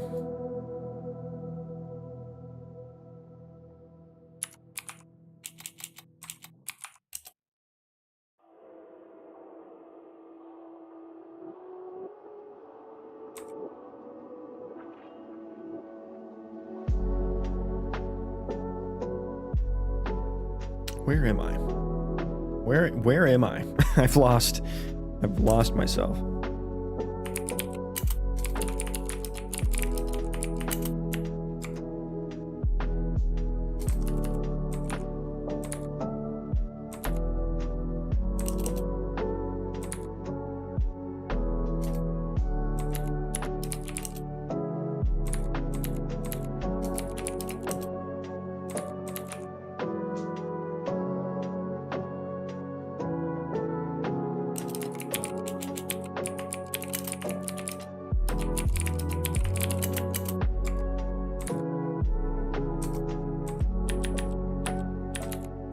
Because I have a feeling what they're doing with that system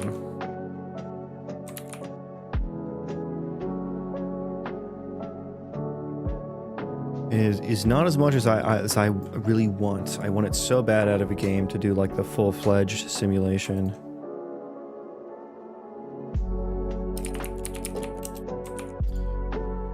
Target building actor, get nearest socket.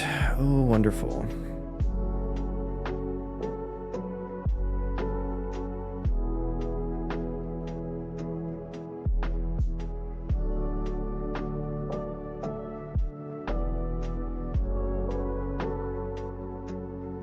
God, I really want to like prompt AI to do this refactor because it is kind of straightforward, but I'm so worried it's just gonna like make an absolute mess out of it. We'll give it a fucking shot. We can always undo it, right? Give me yeah, the good one. Edit. Okay, so we want building base. And I want these two. Okay, so dude, oh my god, okay. I hate it already. I have to redo that. Okay. I am changing a building base from being let me say this. I am changing buildings from being individual actors into being I'll spell it out, instance static meshes. Change all of the functions. I don't know, can it see? I don't know if it change all the functions that previously relied on entity being on the actor, the A building base actor, into accepting a const f entity building entity. See if I can understand that nuance.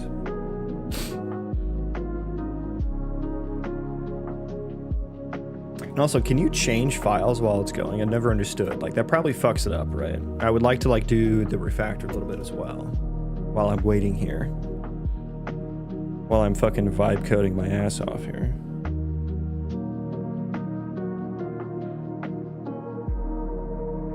Isn't this fun? This is so much fun.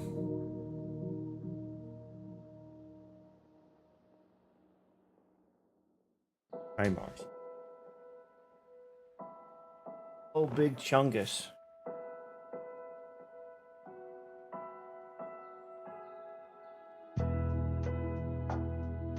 Oh.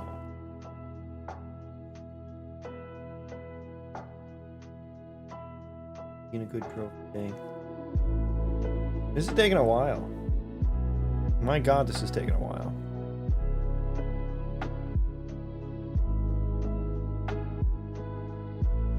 Bro.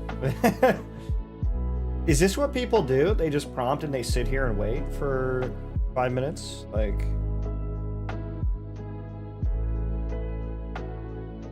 I have been trying to use this more and more for work. I don't use Copilot. We have our own tools, but I usually end up using the faster ones for this exact reason. Bro. What? Did I reach my quota or something? Okay, just stop. Can you rerun it? Rerun it. With the with Gemini 3 Flash.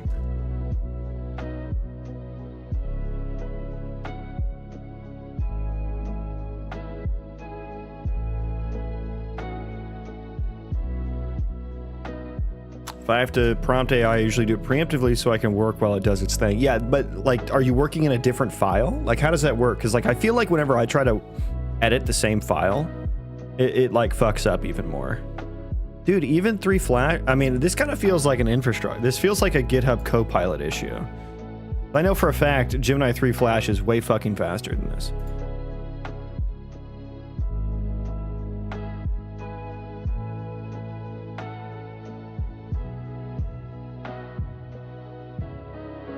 There we go. Holy shit, we have some results. Something.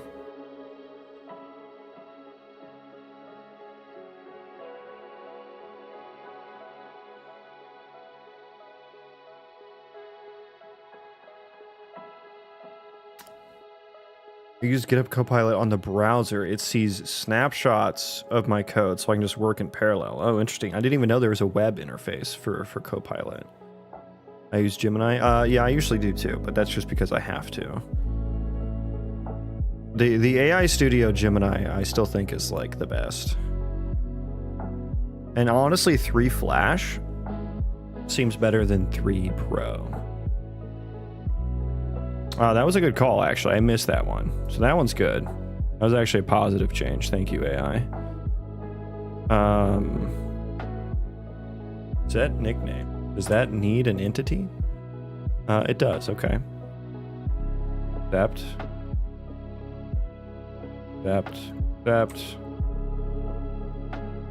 Good. Building entity. Yeah, so that's just renaming it. Also, can I still see the code coloring on the Can I still see the code coloring on here? I would like to see that on the discard, on the red.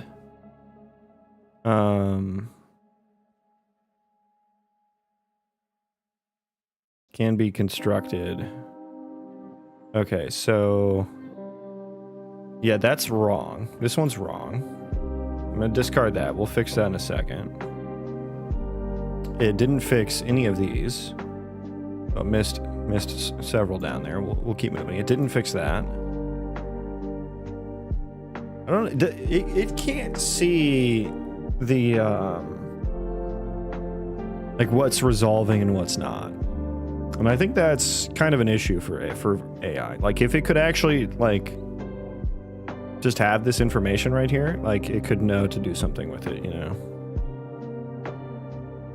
What you're doing looks interesting for sure, though. Changes directly apply to the code. Oh, were you not aware of that? That's been like the main vibe coding workflow like for the past year. The agentic coding, like, you know, Claude Code and Cursor and Anti-Gravity. You never heard of those ones?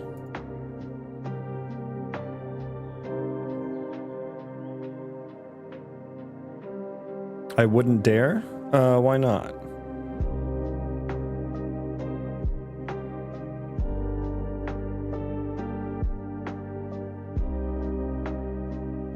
Okay, good. Yeah, I think all these are probably good. Has landscape support. I can just imagine the extra bloat that would be inserted and potential errors. I mean, you don't accept those. You just don't. If it's putting in bloat, you don't accept it. I mean, the same way you wouldn't copy paste from the web browser. It's just a more efficient flow.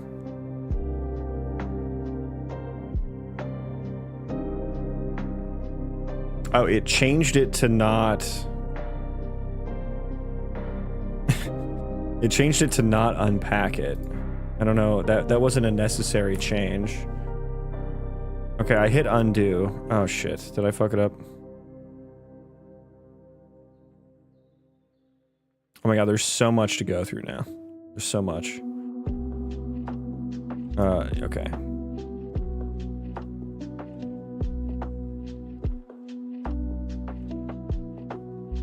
Yeah, but like after 3+ attempts with changes you don't want, it starts feeling pointless and a waste of time compared to just manually doing it. I mean, I do feel that with the agentic coding, and then I just take over manually, right? I don't use it anymore. But I don't know why you would prefer to use. I don't know why you would prefer to copy paste, right? And then you can see the changes in line, right? Like you can review the code a lot easier, I would imagine.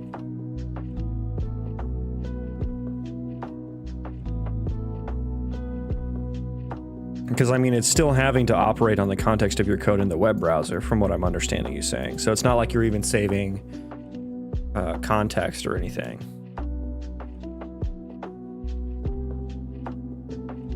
It has direct access to my Git repository, so I don't have to copy paste.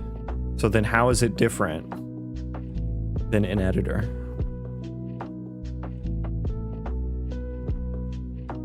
Yeah, these aren't commits. These are not commits. These are like inline changes. What are you doing here? Git actor rotation. So it actually did understand a little bit of nuance here.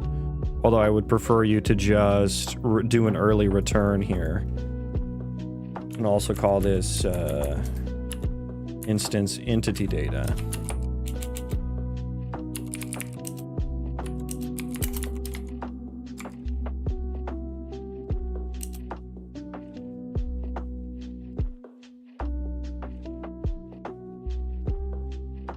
Entity location wasn't even actually used. Oh, it was called local extent. Okay, hang on. Undo all of that. I have to write this one myself.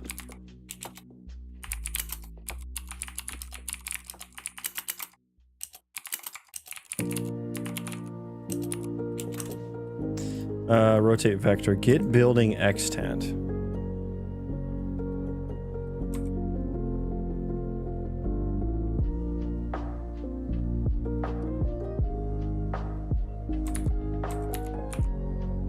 Does Git building, does that, no, that one doesn't, why did I accept that? That one doesn't make sense.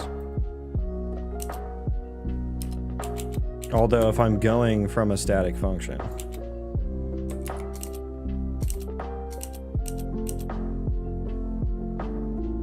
Bro, you are still coding. Yeah. I saw you around 2 months back. I mean, you know I've like stopped streaming. I haven't been constantly streaming and coding for 2 months. Like I do other things, but yes, it is my literal job to write code, so I do it every day. It has landscape support. I need to, I guess, get the ISMC static mesh. Yeah, so this one's a little interesting. Git building origin.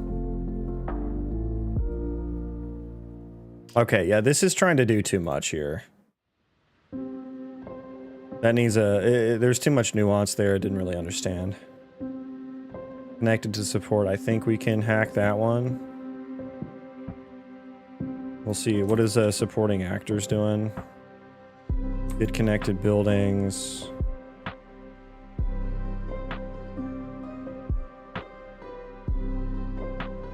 Okay, so it added a comment in here. Yeah, I forgot I was doing like this weird scaling thing. Bro, please tell me what keeps you going. Me enjoying it and wanting to do it.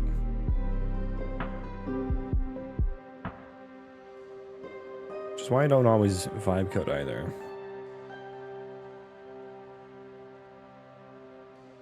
I might discard everything here. Because we're getting into like too much nuance situations. It's like making opinionated changes to the code. Yeah, I think I have to discard all here.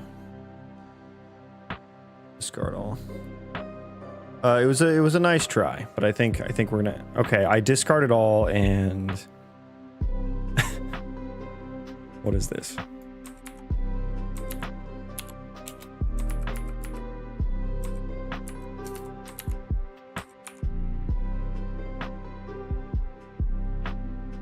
I do have to hop off and go to work here, though.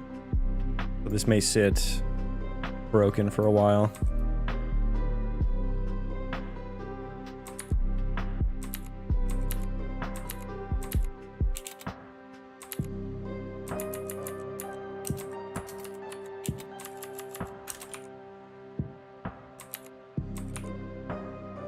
If you git start journey now, what one line you will say to your younger self?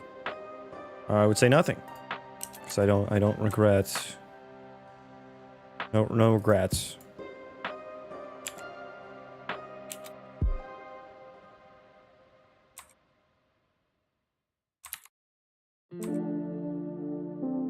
I have enjoyed the journey.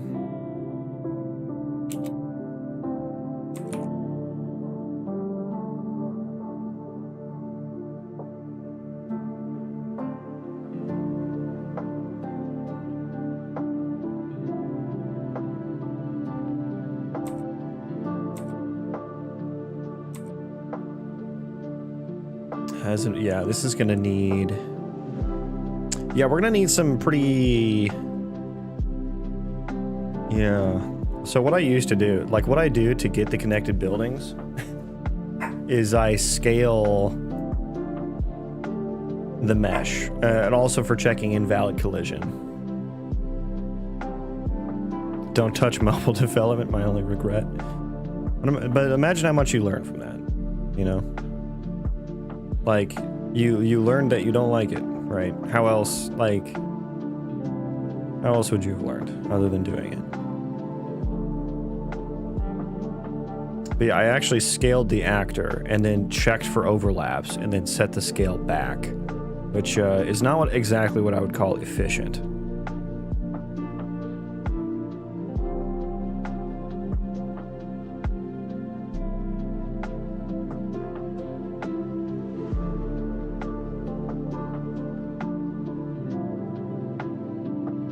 But I mean, can I just change the instance scale? I don't know. We'll see.